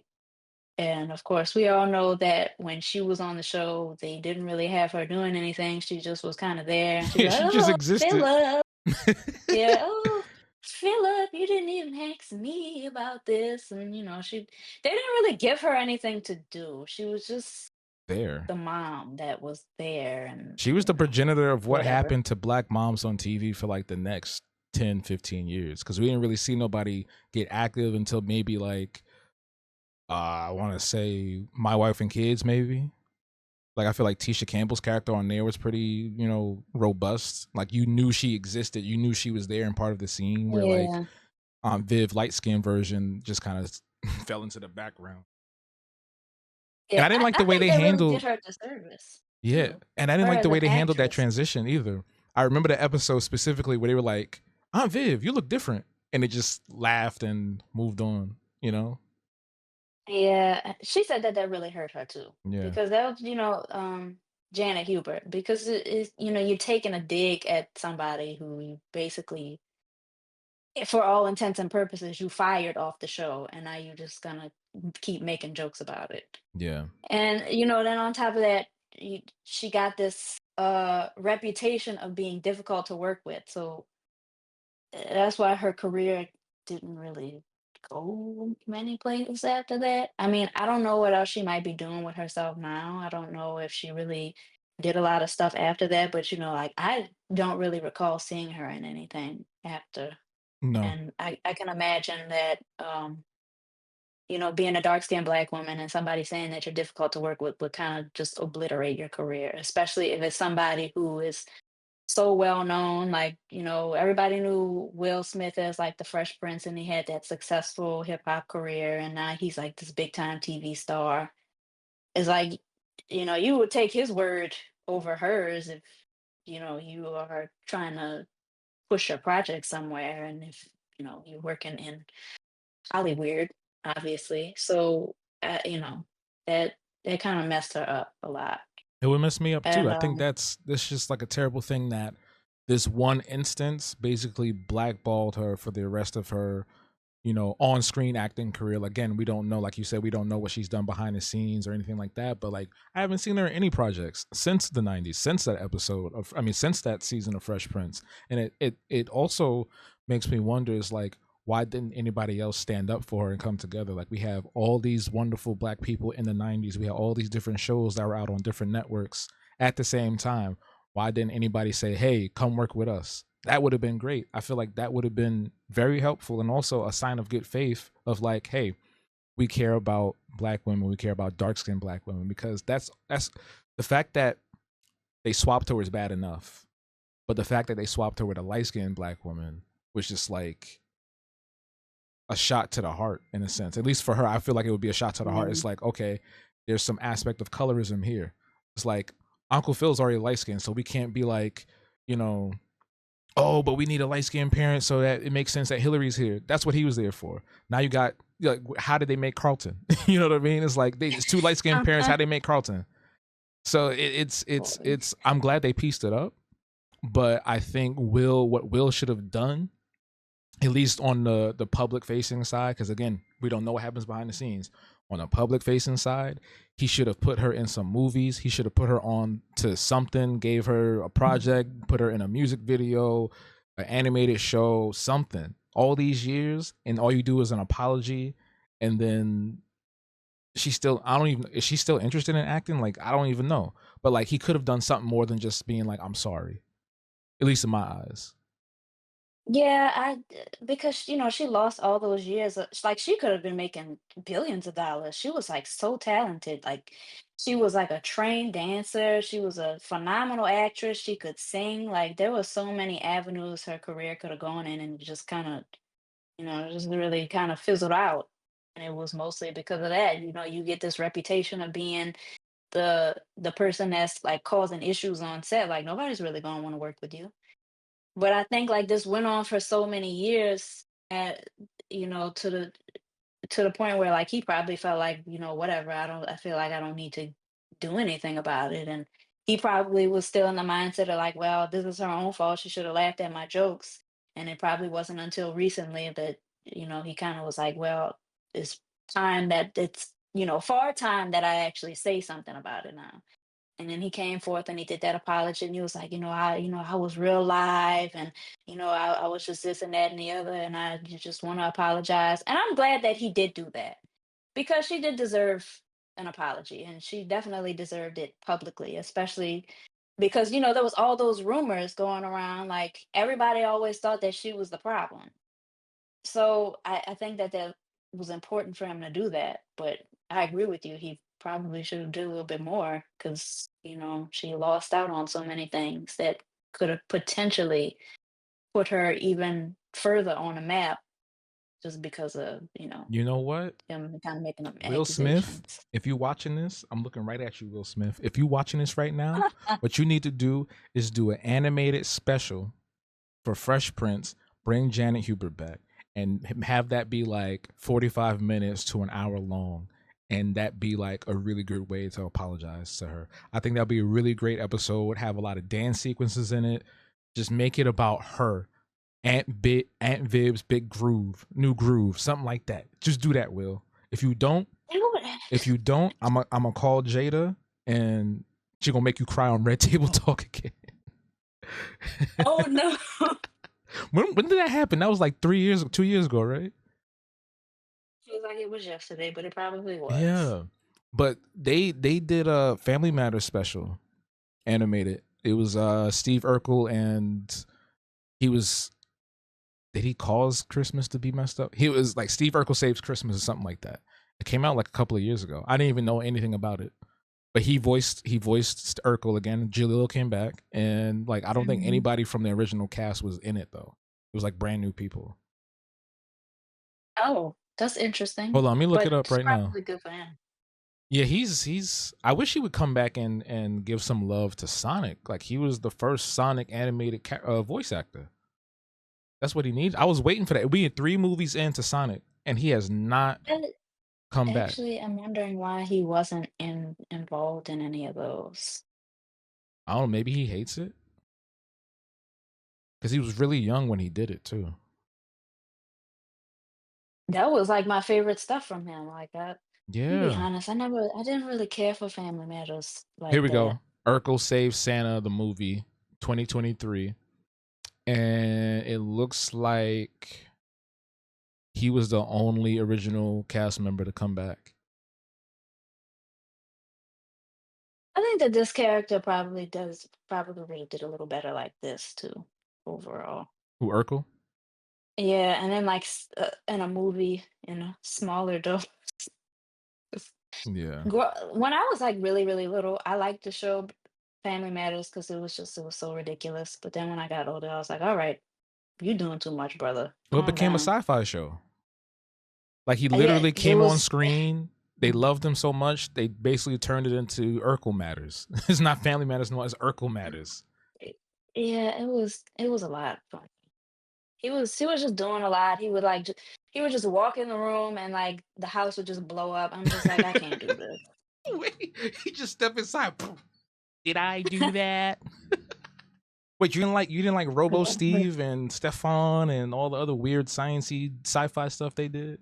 I thought that was cool. When I was like really young, yeah. But then it's just like the older I got and I tried to like go back and rewatch it, it was just kind of it's like, why are we doing all this? I thought it was Family Matters. I thought it was supposed to be about the family, and now we're like in a time machine. And I just kind of I was like, I don't understand the direction. And that's why they started But beefing mostly it too. was Him and with him and Harriet. I don't know yeah. what it is So about the young black boys and the older black women on these sitcoms. They always beefing. That's so weird. yeah, I've heard some things from her end about that too. Like just like stuff that I had read, like different articles and like seeing like interviews and how he apparently was saying he wanted to fight her or something like Yeah. that. And I was just like, oh, okay, just everybody was just wilding on set in the 90s, huh? Yeah, I don't know We're what the all just details trying to were. fight older ladies. Yeah, I don't know what that is. I do know that there was a lot of tension between them two and also with his dad because he didn't like the fact that they would put Steve or try to put Steve in dresses for like little character moments. So there was like a lot of tension between that. I think it was just like that whole set was just full of just a lot of anxiety and bad vibes because one, again, I would be tight if I'm on this dude hit TV show and I'm part of this ensemble cast and all of a sudden this little nigga with glasses come on and basically take over. That sounds like a nightmare to me. Like everything revolved Yeah. around his antics, and I feel like every single cast member probably felt away at some point, whether it was at the beginning of that era or near the end of the show, because the show ended up focusing on him and Laura near the end, like them getting married and stuff like that. They were trying to go for the whole like black version of Boy Meets World. It's like everybody was trying to have a Disney episode, everybody get married and all this stuff. So Mhm. I can't imagine. That was another thing I couldn't stomach about that. The him and Laura thing. I was like, you got a girl that like you right there. Why you keep harassing her? Morgan, Can we just you know how that stop? is. You've had experience with people liked you and you didn't feel them that much. And you was liking the other person that wasn't feeling you. We've all been in that situation. That's perfectly Mhm. natural. That's normal. It's Somebody perfectly probably in natural to what? stalk somebody. It's I mean, perfectly no, natural I to didn't say. stalk Don't put that in somebody, my yeah. mouth. I didn't say that. I didn't say that. I said it's. I said it's natural for somebody to like you and you not feel them, and you have a crush on somebody else that's not feeling you. It's probably somebody that's Yeah, been in your DMs like, yeah. Morgan, you the best thing I ever seen in my life. I would you do me the honor of being my girlfriend? Like, brother, I'm sorry.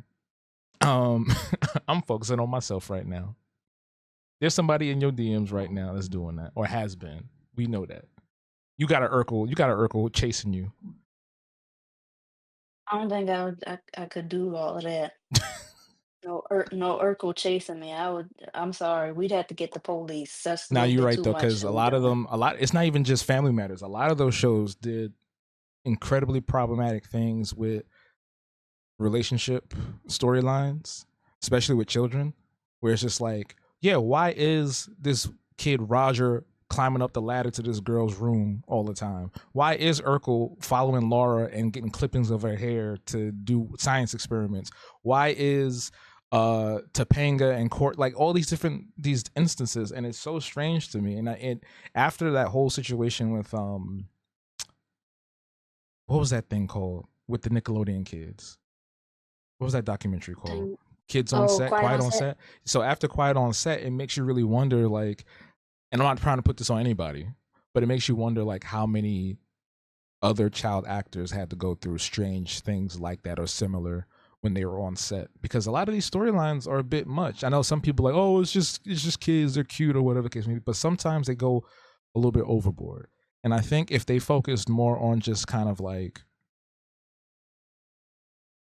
building strong communication and friendship and community that could lead into those relationships as they got older. Like if you had the characters getting older and then they start getting into relationship drama, I think that's fine versus like, I don't know, younger age, but that's just me. Maybe I'm just a particular type of person. Maybe I'm old. I don't know, but it is strange for sure. Now that you bring it up. Like when you're a Mm, kid, you're not thinking about that. It's like, oh, Steve's just being weird. Like, oh, look at him. He's eating cheese and trying to like grope Laura in the hallway. You're like, oh, like it was. Yeah, when I was little, I was fine, and then once you get older and you kind of start realizing like we're kind of doing a lot here, then it starts becoming a problem. And that wasn't even just like in some of them kid shows. Like the Parkers was really bad about that. Oh no, Like, yeah, yo, that's a whole different. That's another episode of this podcast because it's so weird. The I don't want to use double standard because I'm gonna sound like a red pill Kevin Samuels, but there's a weird double standard because when you have a male character doing that, it's seen as creepy, it's scary, it's annoying. That person is, always, getting beat up or like Brainy from Hey Arnold. He always get punched in his face, breathing on Helga, you yeah. know. But on the Parkers, it was fine. It was cool. It's like, oh, he's a man. He should be happy that somebody's chasing him and trying to kiss up on him and open the door to have access to his house, stalking him and all that. Because she was ODing. Like I remember that vividly. Nikki Parker was wilding Oh out for boy. Professor Ogilvy, and like any regular person, that would have been a lawsuit or restraining order immediately. But it was played off as comedy because it's funny when a heavy black woman, a fat black woman, is chasing after a black man. Yeah, there was a lot to unpack in that because not only was it her harassing and stalking him, which is extremely bothersome, and like you said, I think that there is somewhat of a disregard for when it's happening to men because I guess they feel like that kind of stuff can't really happen to men. Like, oh, men don't get assaulted, men don't get stalked, and if it's happening to a man, it's funny because men like that kind of stuff. And so I agree with you on that. And I think that that was just even a part of the problem with their dynamic because then you have like the side where Monique is like this darker skinned, plus size woman. And it just makes her look so desperate because she's continuously chasing after this man that does not want her. And it's just making it seem like, well, the plus size woman who's dark skinned, she can't get anybody. So she has to like hunt this man down and wear him down and just keep on stalking him until he decides that he actually likes her. And that's part of the So joke. it was just like, yeah, Yeah, it's I was just terrible, like, and it still prevails even in modern times. That's why I didn't like how they treated Kelly in Insecure. And the funny thing is that I think I mentioned this before. I don't know if it was on the podcast or somewhere else or stream, but even the weird part was is that she wrote for that character, and a lot of the times Kelly was seen as like the butt of the joke because she was plus size because she was fat and that she couldn't have a relationship until like the final season. But even that felt weird because it seems so rushed. I don't know if you saw Insecure. Did you watch Insecure? I didn't mean to spoil it for you. oh no, no, that's okay though. I started watching it recently, actually. I didn't catch it when it was airing. My own little issues with that because I was watching Issa Rae's Awkward Black Girl, and I kept on thinking they're gonna water this down because they're putting it like on TV now. And so I'm like, I'm not interested in that. I want it raw. I want awkward black girl. And now I'm actually watching it and I see that it is very much still uh that, just with a different name. Oh yeah, it's Insecure is probably one of the best shows we've had in the last decade or so. I would definitely put it amongst like the upper echelons of black entertainment for sure. It's still problematic. Nothing's ever perfect, but I think as Of far as course. like a show that demonstrates the life of millennial black men and women and non-binaries, anybody that identifies as such, demonstrating that lifestyle, demonstrating the lifestyle of artists, because most of those people, the main characters were artists, or layabouts like Lawrence, you know what I mean? Demonstrating and showcasing black love and all its messiness, whether it's the good kind, whether it's the bad kind. You had characters like and what's her name? Amber Seal's character. She's married in the show. So you have the black couple there. Issa's dating, Molly's doing her thing. So there's all these different dynamics that really encompass a lot of a particular type of black culture that we don't see or haven't seen in such a long time since maybe I don't know, Living Single.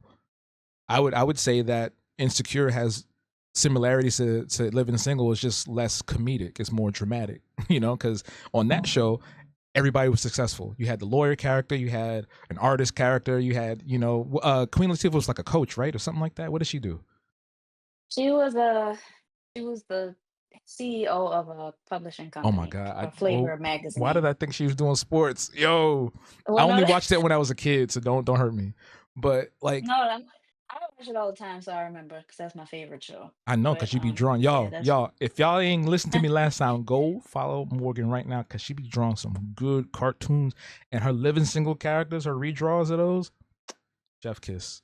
Also, the fashion too. thanks. She be doing these pictures. I think I mentioned this last time. She'll be having the picture, be the outfit of the day. She be in the mirror like, and then she draw herself in it too. I was like, yo, that's a dope idea, and it also looks amazing. So check her out, please, for real.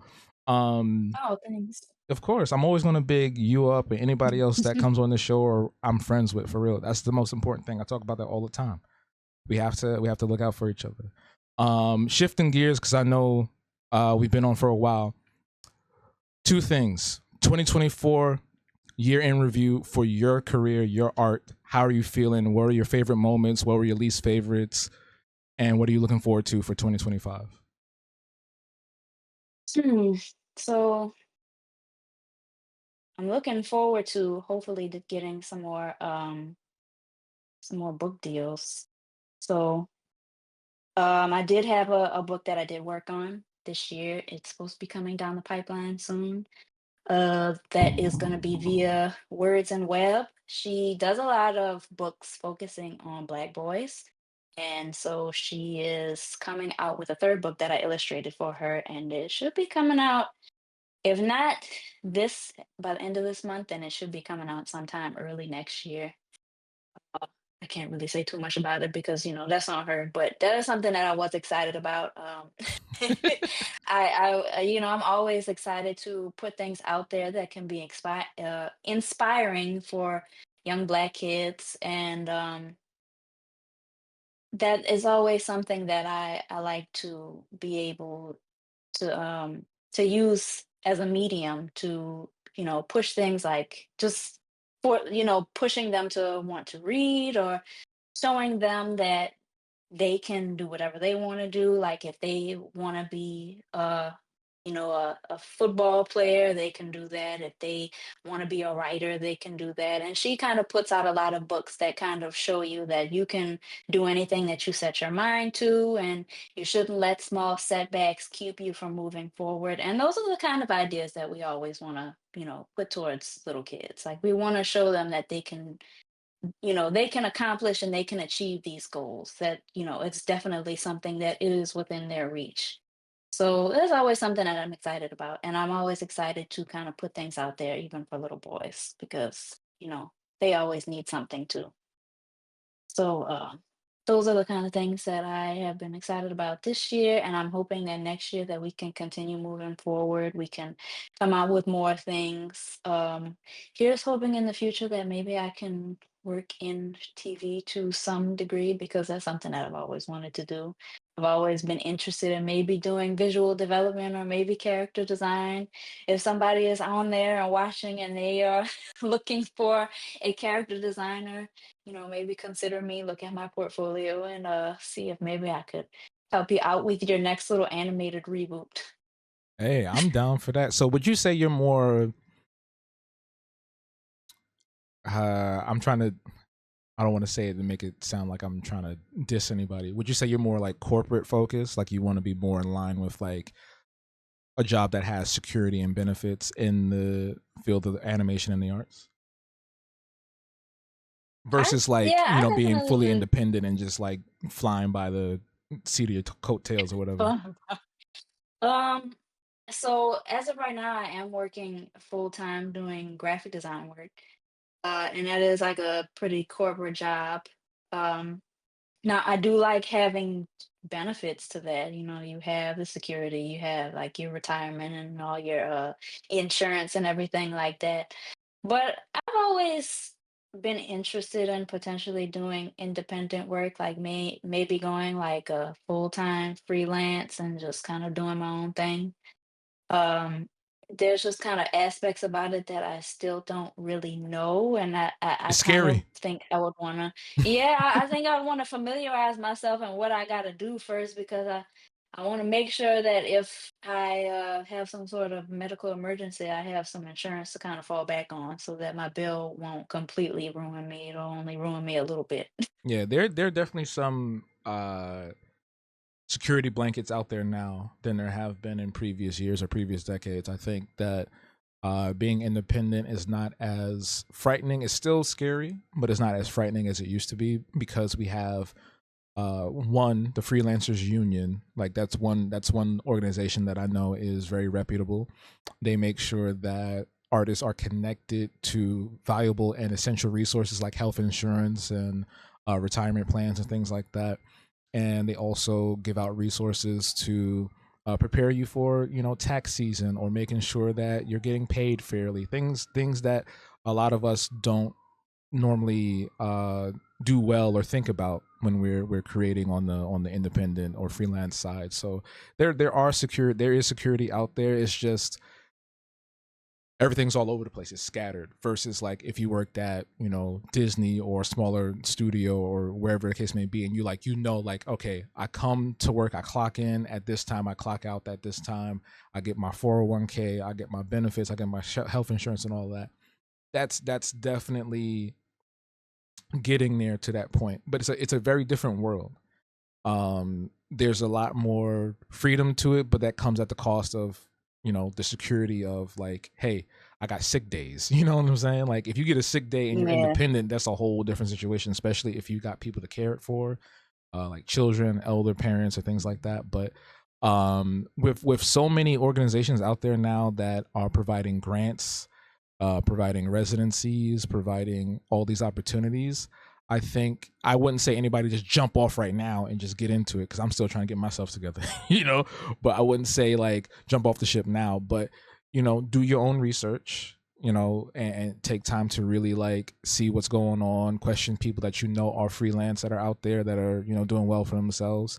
I think a perfect example of a really, at least from my eyes, 'cause I haven't spoken to her recently, is Gigi.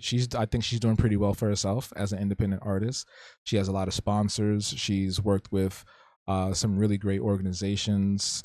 She's been a part of some great events. Like over here, we have the Schaumburg, the Black Comic Book Festival. She's been a big part of that the last few years, and it's all really about networking and putting yourself out there and the community aspect.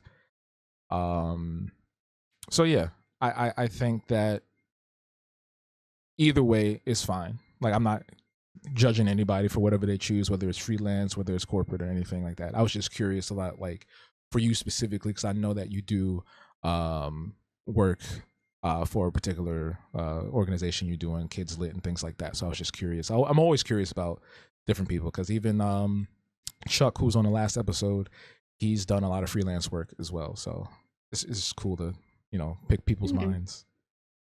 Oh, yeah. Well, here's hoping I can get to that space at a Yeah, certain point in my I would life. love to I see a just show gotta about you. have oh, I just gotta have a little bit more consistent incoming work. You know, that's another thing I kind of wonder about with freelance because I can imagine that like sometimes for some people it dries up a little bit, or sometimes a lot of bit. It's not really as solid. With a corporate job, it's like, well, you go to work every day, and so you kind of are guaranteed to get a paycheck every 2 weeks or whenever you get paid. But I think with freelance, that's a little bit more fluid and not quite as predictable. Because if you get in a point where it's just like, oh, I had like these three projects, but now I've gone a couple months where now I don't have anything. So I often kind of wonder how people might, you know, balance that or deal with those kind of setbacks. It really depends. I've seen all variations of success depending on what you're doing. I know there are painters who can, and that's after like some time of you getting well known. But I know painters who can do a piece, you know, and not do anything for 3 months and they're good, right? I know people Hmm. who they draw their own like myself, draw their own comics and they create merchandise from that, or to create other experiences that supplement any missing parts of income for them. So they might have uh Kickstarters to help them put together books. They might have a Patreon for like just consistent income. They might sell t-shirts, or whether kind of apparel or merchandise they have on hand. They also apply to residencies or grants, so there's backing there. So it really just depends Mm, on where you're sitting at and how you want to pivot yourself in that way, because um there is no default security. It's like when you get a job, there is security there, but like everything is up to you until you get to a point where you don't have to think about it no more. I'm thinking about people like Carol Walker. She don't got to think about that no more. She got a team of people behind her. So somebody's doing her finances, somebody's doing her taxes, somebody's doing applications for grant funding and residencies. She's got to the point where she could probably just walk into a space and people like, "Hey, here's some money, paint on the wall." You know what I mean? So it really just depends. I know a muralist who does a lot of work all over the place. She's gotten to she her name is Katie Mears. She's white, but she's really dope. And she did a building out over here, like around the corner from me. And ever since then, I've been seeing her work everywhere. She does buildings all over Brooklyn, and now she's at a point where she travels around the world, drawing on buildings, drawing on structures, doing like I think she just did something with Macy's or some kind of clothing company where she was drawing on shoes on the spot. So it's like that's another thing. It's like those opportunities come depending on who you are and how you navigate that world, putting yourself out there. So it like I mm, said, there is a lot of work that puts into it, but it's not as bad as it used to be. Now there's so many things going on than it used to be before. Um, I just had this thought because I wanted to talk about this and I completely forgot, because I wanted to talk about my 2024 and 2025 too, but we're running low mm. on time. But like that whole thing with the Dan situation, and God. seeing that there's so much um vitriol coming from that, and different directions, is so wild to me, because the thing is, I feel about when other people are complaining about appropriation or race swapping or whatever, it doesn't come from a particularly cultural impactful place. For us, if somebody gets whitewashed, that takes away a lot of cultural significance from that character. Like if you just made a white panther, that's going to completely change the paradigm of what that character is. If you change, excuse me, if you change Luke, I'm just talking about superheroes in general, right? Like if you change Luke Cage, that defeats the whole purpose of his character. If you change anybody that comes from us, it would just shift and become meaningless. Whereas for us, it's more of a playful thing because we don't get to see ourselves that much, or in particular places, like especially in Japanese animation.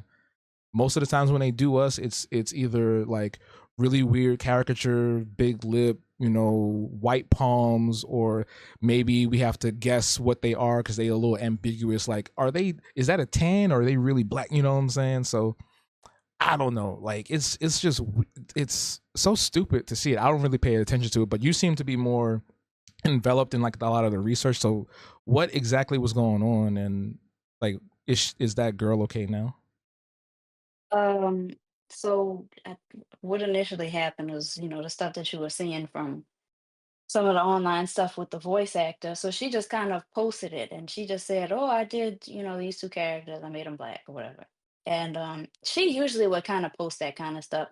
I just realized I actually followed her on Blue Sky a while back. I didn't even realize it was the same person. So she already had been like posting similar things. And she just decided she wanted to do these characters from Don to Don. Oh, my bad. I said Dan, And Dan, Dan. And you let me say that's that too. well, it is what it is. But she just, was just kind of experimenting with it, like, she did with all these other different characters. And it amassed like 4 million views. And it got attention of like just all the wrong people. And I think it's because what is his name? AJ Beckles, the voice actor for the boy with the glasses. He changed it to his profile picture. And everybody started, getting all up in arms and saying like, "Oh, well, why you feel like you're fixing the characters? You're trying to change it. You must hate Asian people." And I don't know where they got that from the post because she just said, "Oh, I just did them," and that's all she put on there. And she ended up having to put her page on private because she just kept getting bombarded with hate messages, and of course, there was million and one slurs. And you said she's They also a always say minor, right? like, yeah, she's 16 years old, Mm. and she was getting hit with all this stuff, and she had to private her page. What I saw most recently was she shared a screenshot, or somebody shared a screenshot of something she posted on her Twitter about how she said like, "I'm not selling these," because they were accusing her of selling it too. I guess they felt like she was stealing the artist's work to try to make a profit. And she said, "No, I'm not selling these. It's just a screen cap redraw, and I just was having fun and whatever." And that's about the last that I saw. And I also saw that the voice actor, he just completely deleted his Twitter and he moved to Blue Sky. And they have followed him on Blue Sky, and I saw a couple of the comments on some of his posts saying like, "We're petitioning for you to get fired. You're just such a horrible racist. We hope you never work in anything ever again. I hope your life is destroyed." Just all this stuff because he was defending this 16-year-old and because he used the picture as his profile picture, which it was never that serious. Nobody is trying to change the characters. And the man is black. So how is posting a black version of the character that he voices on his page like saying anything besides like, "Hey, I'm black and I voiced the character and I thought this picture was cool." So it's really taken off. There's all these YouTubers who have to give their input on it, of course. There's YouTube video essays Um, now. yeah, there's like a million of those. Like one of them I saw was by a Japanese guy. And I was actually kind of shocked because usually when I would get like Japanese people seeing my stuff, like my redraws, they were like, "Oh, it's really cool. It's just, you were obviously just trying to reimagine it. Like you're not trying to take away from it. You were just trying to see how it looked in a different culture." This guy was going on this whole tangent about how whenever he sees like black people doing these, and it clearly means that we're trying to send a political message that we need to see black people in anime, and that we're trying to say that it's fixed if we make them black, which I don't think I've ever really seen anybody say that. Like, and none of the artists that I have ever followed or have ever done any of these redraws, they have never alluded to the fact that this was supposed to be a color correction or they were fixing it. It's just like I just wanted to see what they would look like if they were black, and that was always kind of the gist of it. He And is right all though these pages, about the. huh? He is right about us needing to see ourselves in Japanese animation. I do think that is an important aspect of it because, like we both said, we've seen those early caricatures. So now, even with the Yeah. more modern shows, it's it's not done in a way where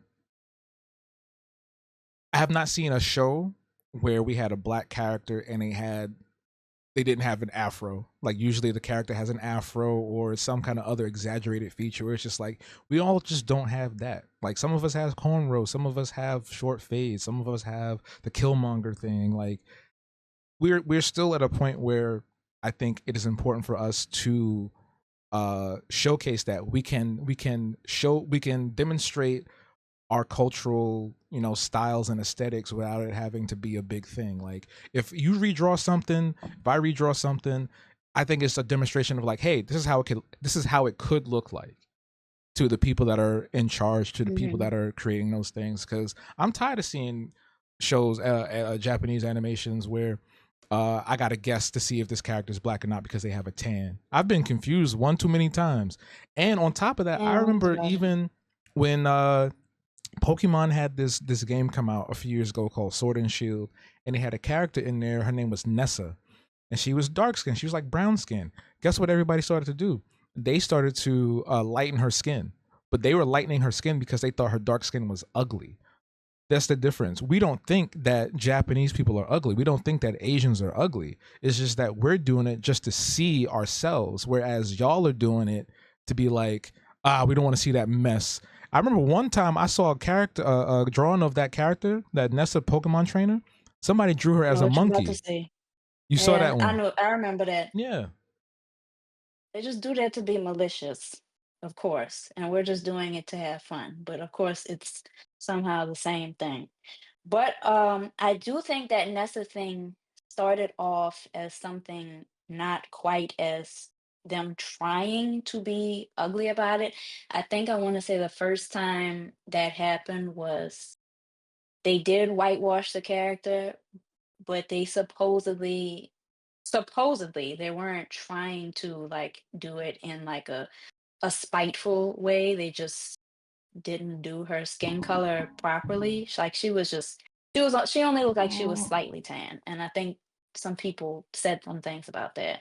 And then the artist came back and they apologized and they're like, "Oh yeah, no, I'm sorry, I didn't mean to mess her up, and I didn't realize what that was about."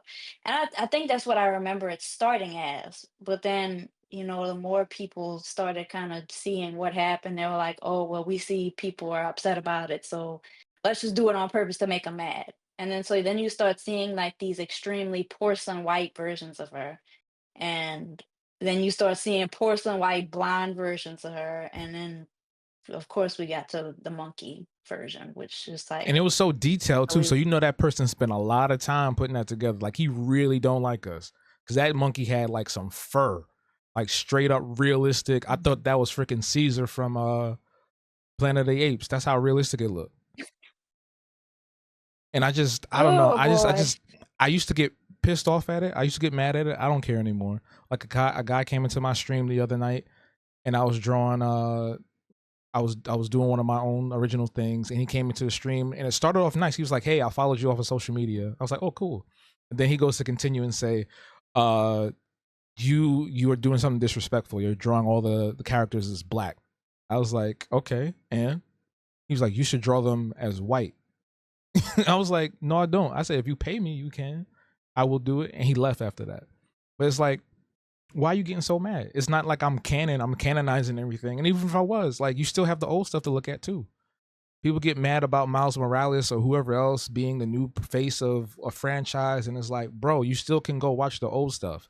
Let other people have a turn. There's literally Asian Spider-Man. There's a girl named Penny Parker with Japanese Spider-Man. You know what I'm saying? It's like, so what if somebody Mhm. swaps that for a particular thing? If they are swapping it, it's for a particular reason. You can't tell the Miles Morales story from a different perspective. Like a white person can't have that same experience or aesthetic as Miles does. That's the thing that's different about us culturally when these race swaps or whitewashing happens. He said I was doing blackwashing. I'm like, that don't exist. You don't have blackwashing. Blackwashing is about as real as reverse racism. Yeah, it's ridiculous. So do you know the girl's name, the artist's name? It's Lin Six, what is this? Thorax? Uh, mm, Lynn yeah, Six Lin Thorax. Six She's a bug. Thorax.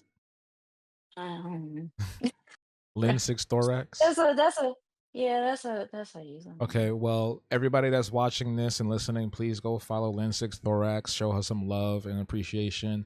And if she ever watches this for whatever reason, I want you to know personally that you didn't do anything wrong. You were just having fun. You are very talented. I did see the characters drawn. She's very talented. It looked just like the show. It looked just like the show.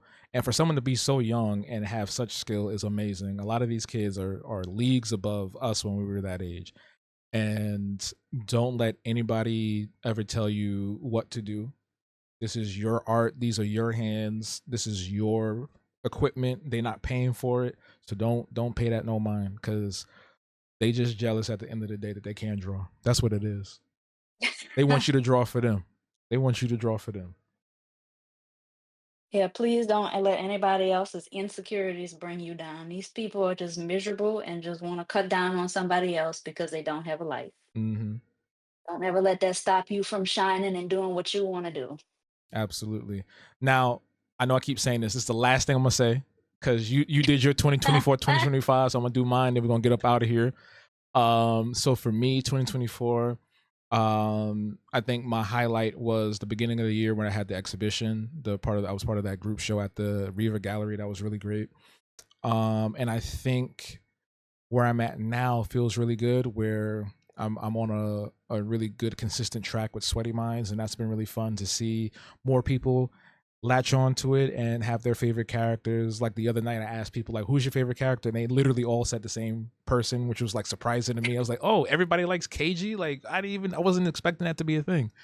So that's been really fun. And as far as 2025 is concerned, it's just keeping that consistency up and getting to a point where I can have more financial freedom and stability from the work that I'm doing with Sweaty Minds, from the work that I'm doing with my other illustrative projects that I'm going to be putting out in the next few weeks, next few months, and whatnot. So I'm looking forward to bigger and better and more efficient things for sure, and also more collaborations like this. Like I wanna be able to uh, network with more artists, whether it's on here or with visual projects or even things that are outside of the drawing or illustration aspect. It could be something where we all get together, pull our money in, and start like after school program. You know what I mean? Like I want to start doing things like that. So hopefully in 2025, that's the beginnings of those different things for sure. But yeah, I think things are going to be good for both of us and for a lot of us that are out there really putting our nose to the grindstone. And I do see a lot more black artists flourishing in 2025. If 2024 was an indication of a shift in the paradigm for us collectively, 2025 is definitely going to hit hard in a good way. Yeah, I agree. Yeah. Excited to see what the future holds. Yo, yo, yo. Thank you for watching this episode all the way to the end. I want to say big thanks to everyone that has supported the return of the art block at the tail end of this year. I know it was very random, but we here. But this will be the finale, the final episode of 2024. There will be more art block in 2025, more guests, more art, more drawing, more topics. Don't worry, we got that. We got you. Okay? Here's what we worked on.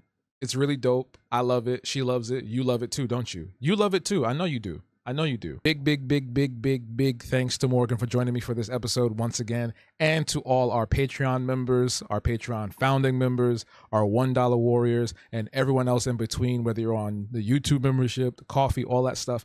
Thank y'all so much for supporting my journey in the art block. This journey, our journey together with this podcast and everything else that's going on. I do appreciate y'all so much. And I'm just really grateful. I'm filled with gratitude. I'm filled with a lot of gratitude the tail end of this year. So thank y'all for watching the art block. Thank y'all for supporting the Patreon. And until next time, stay true. We out. Deuces and happy holidays. Stay safe.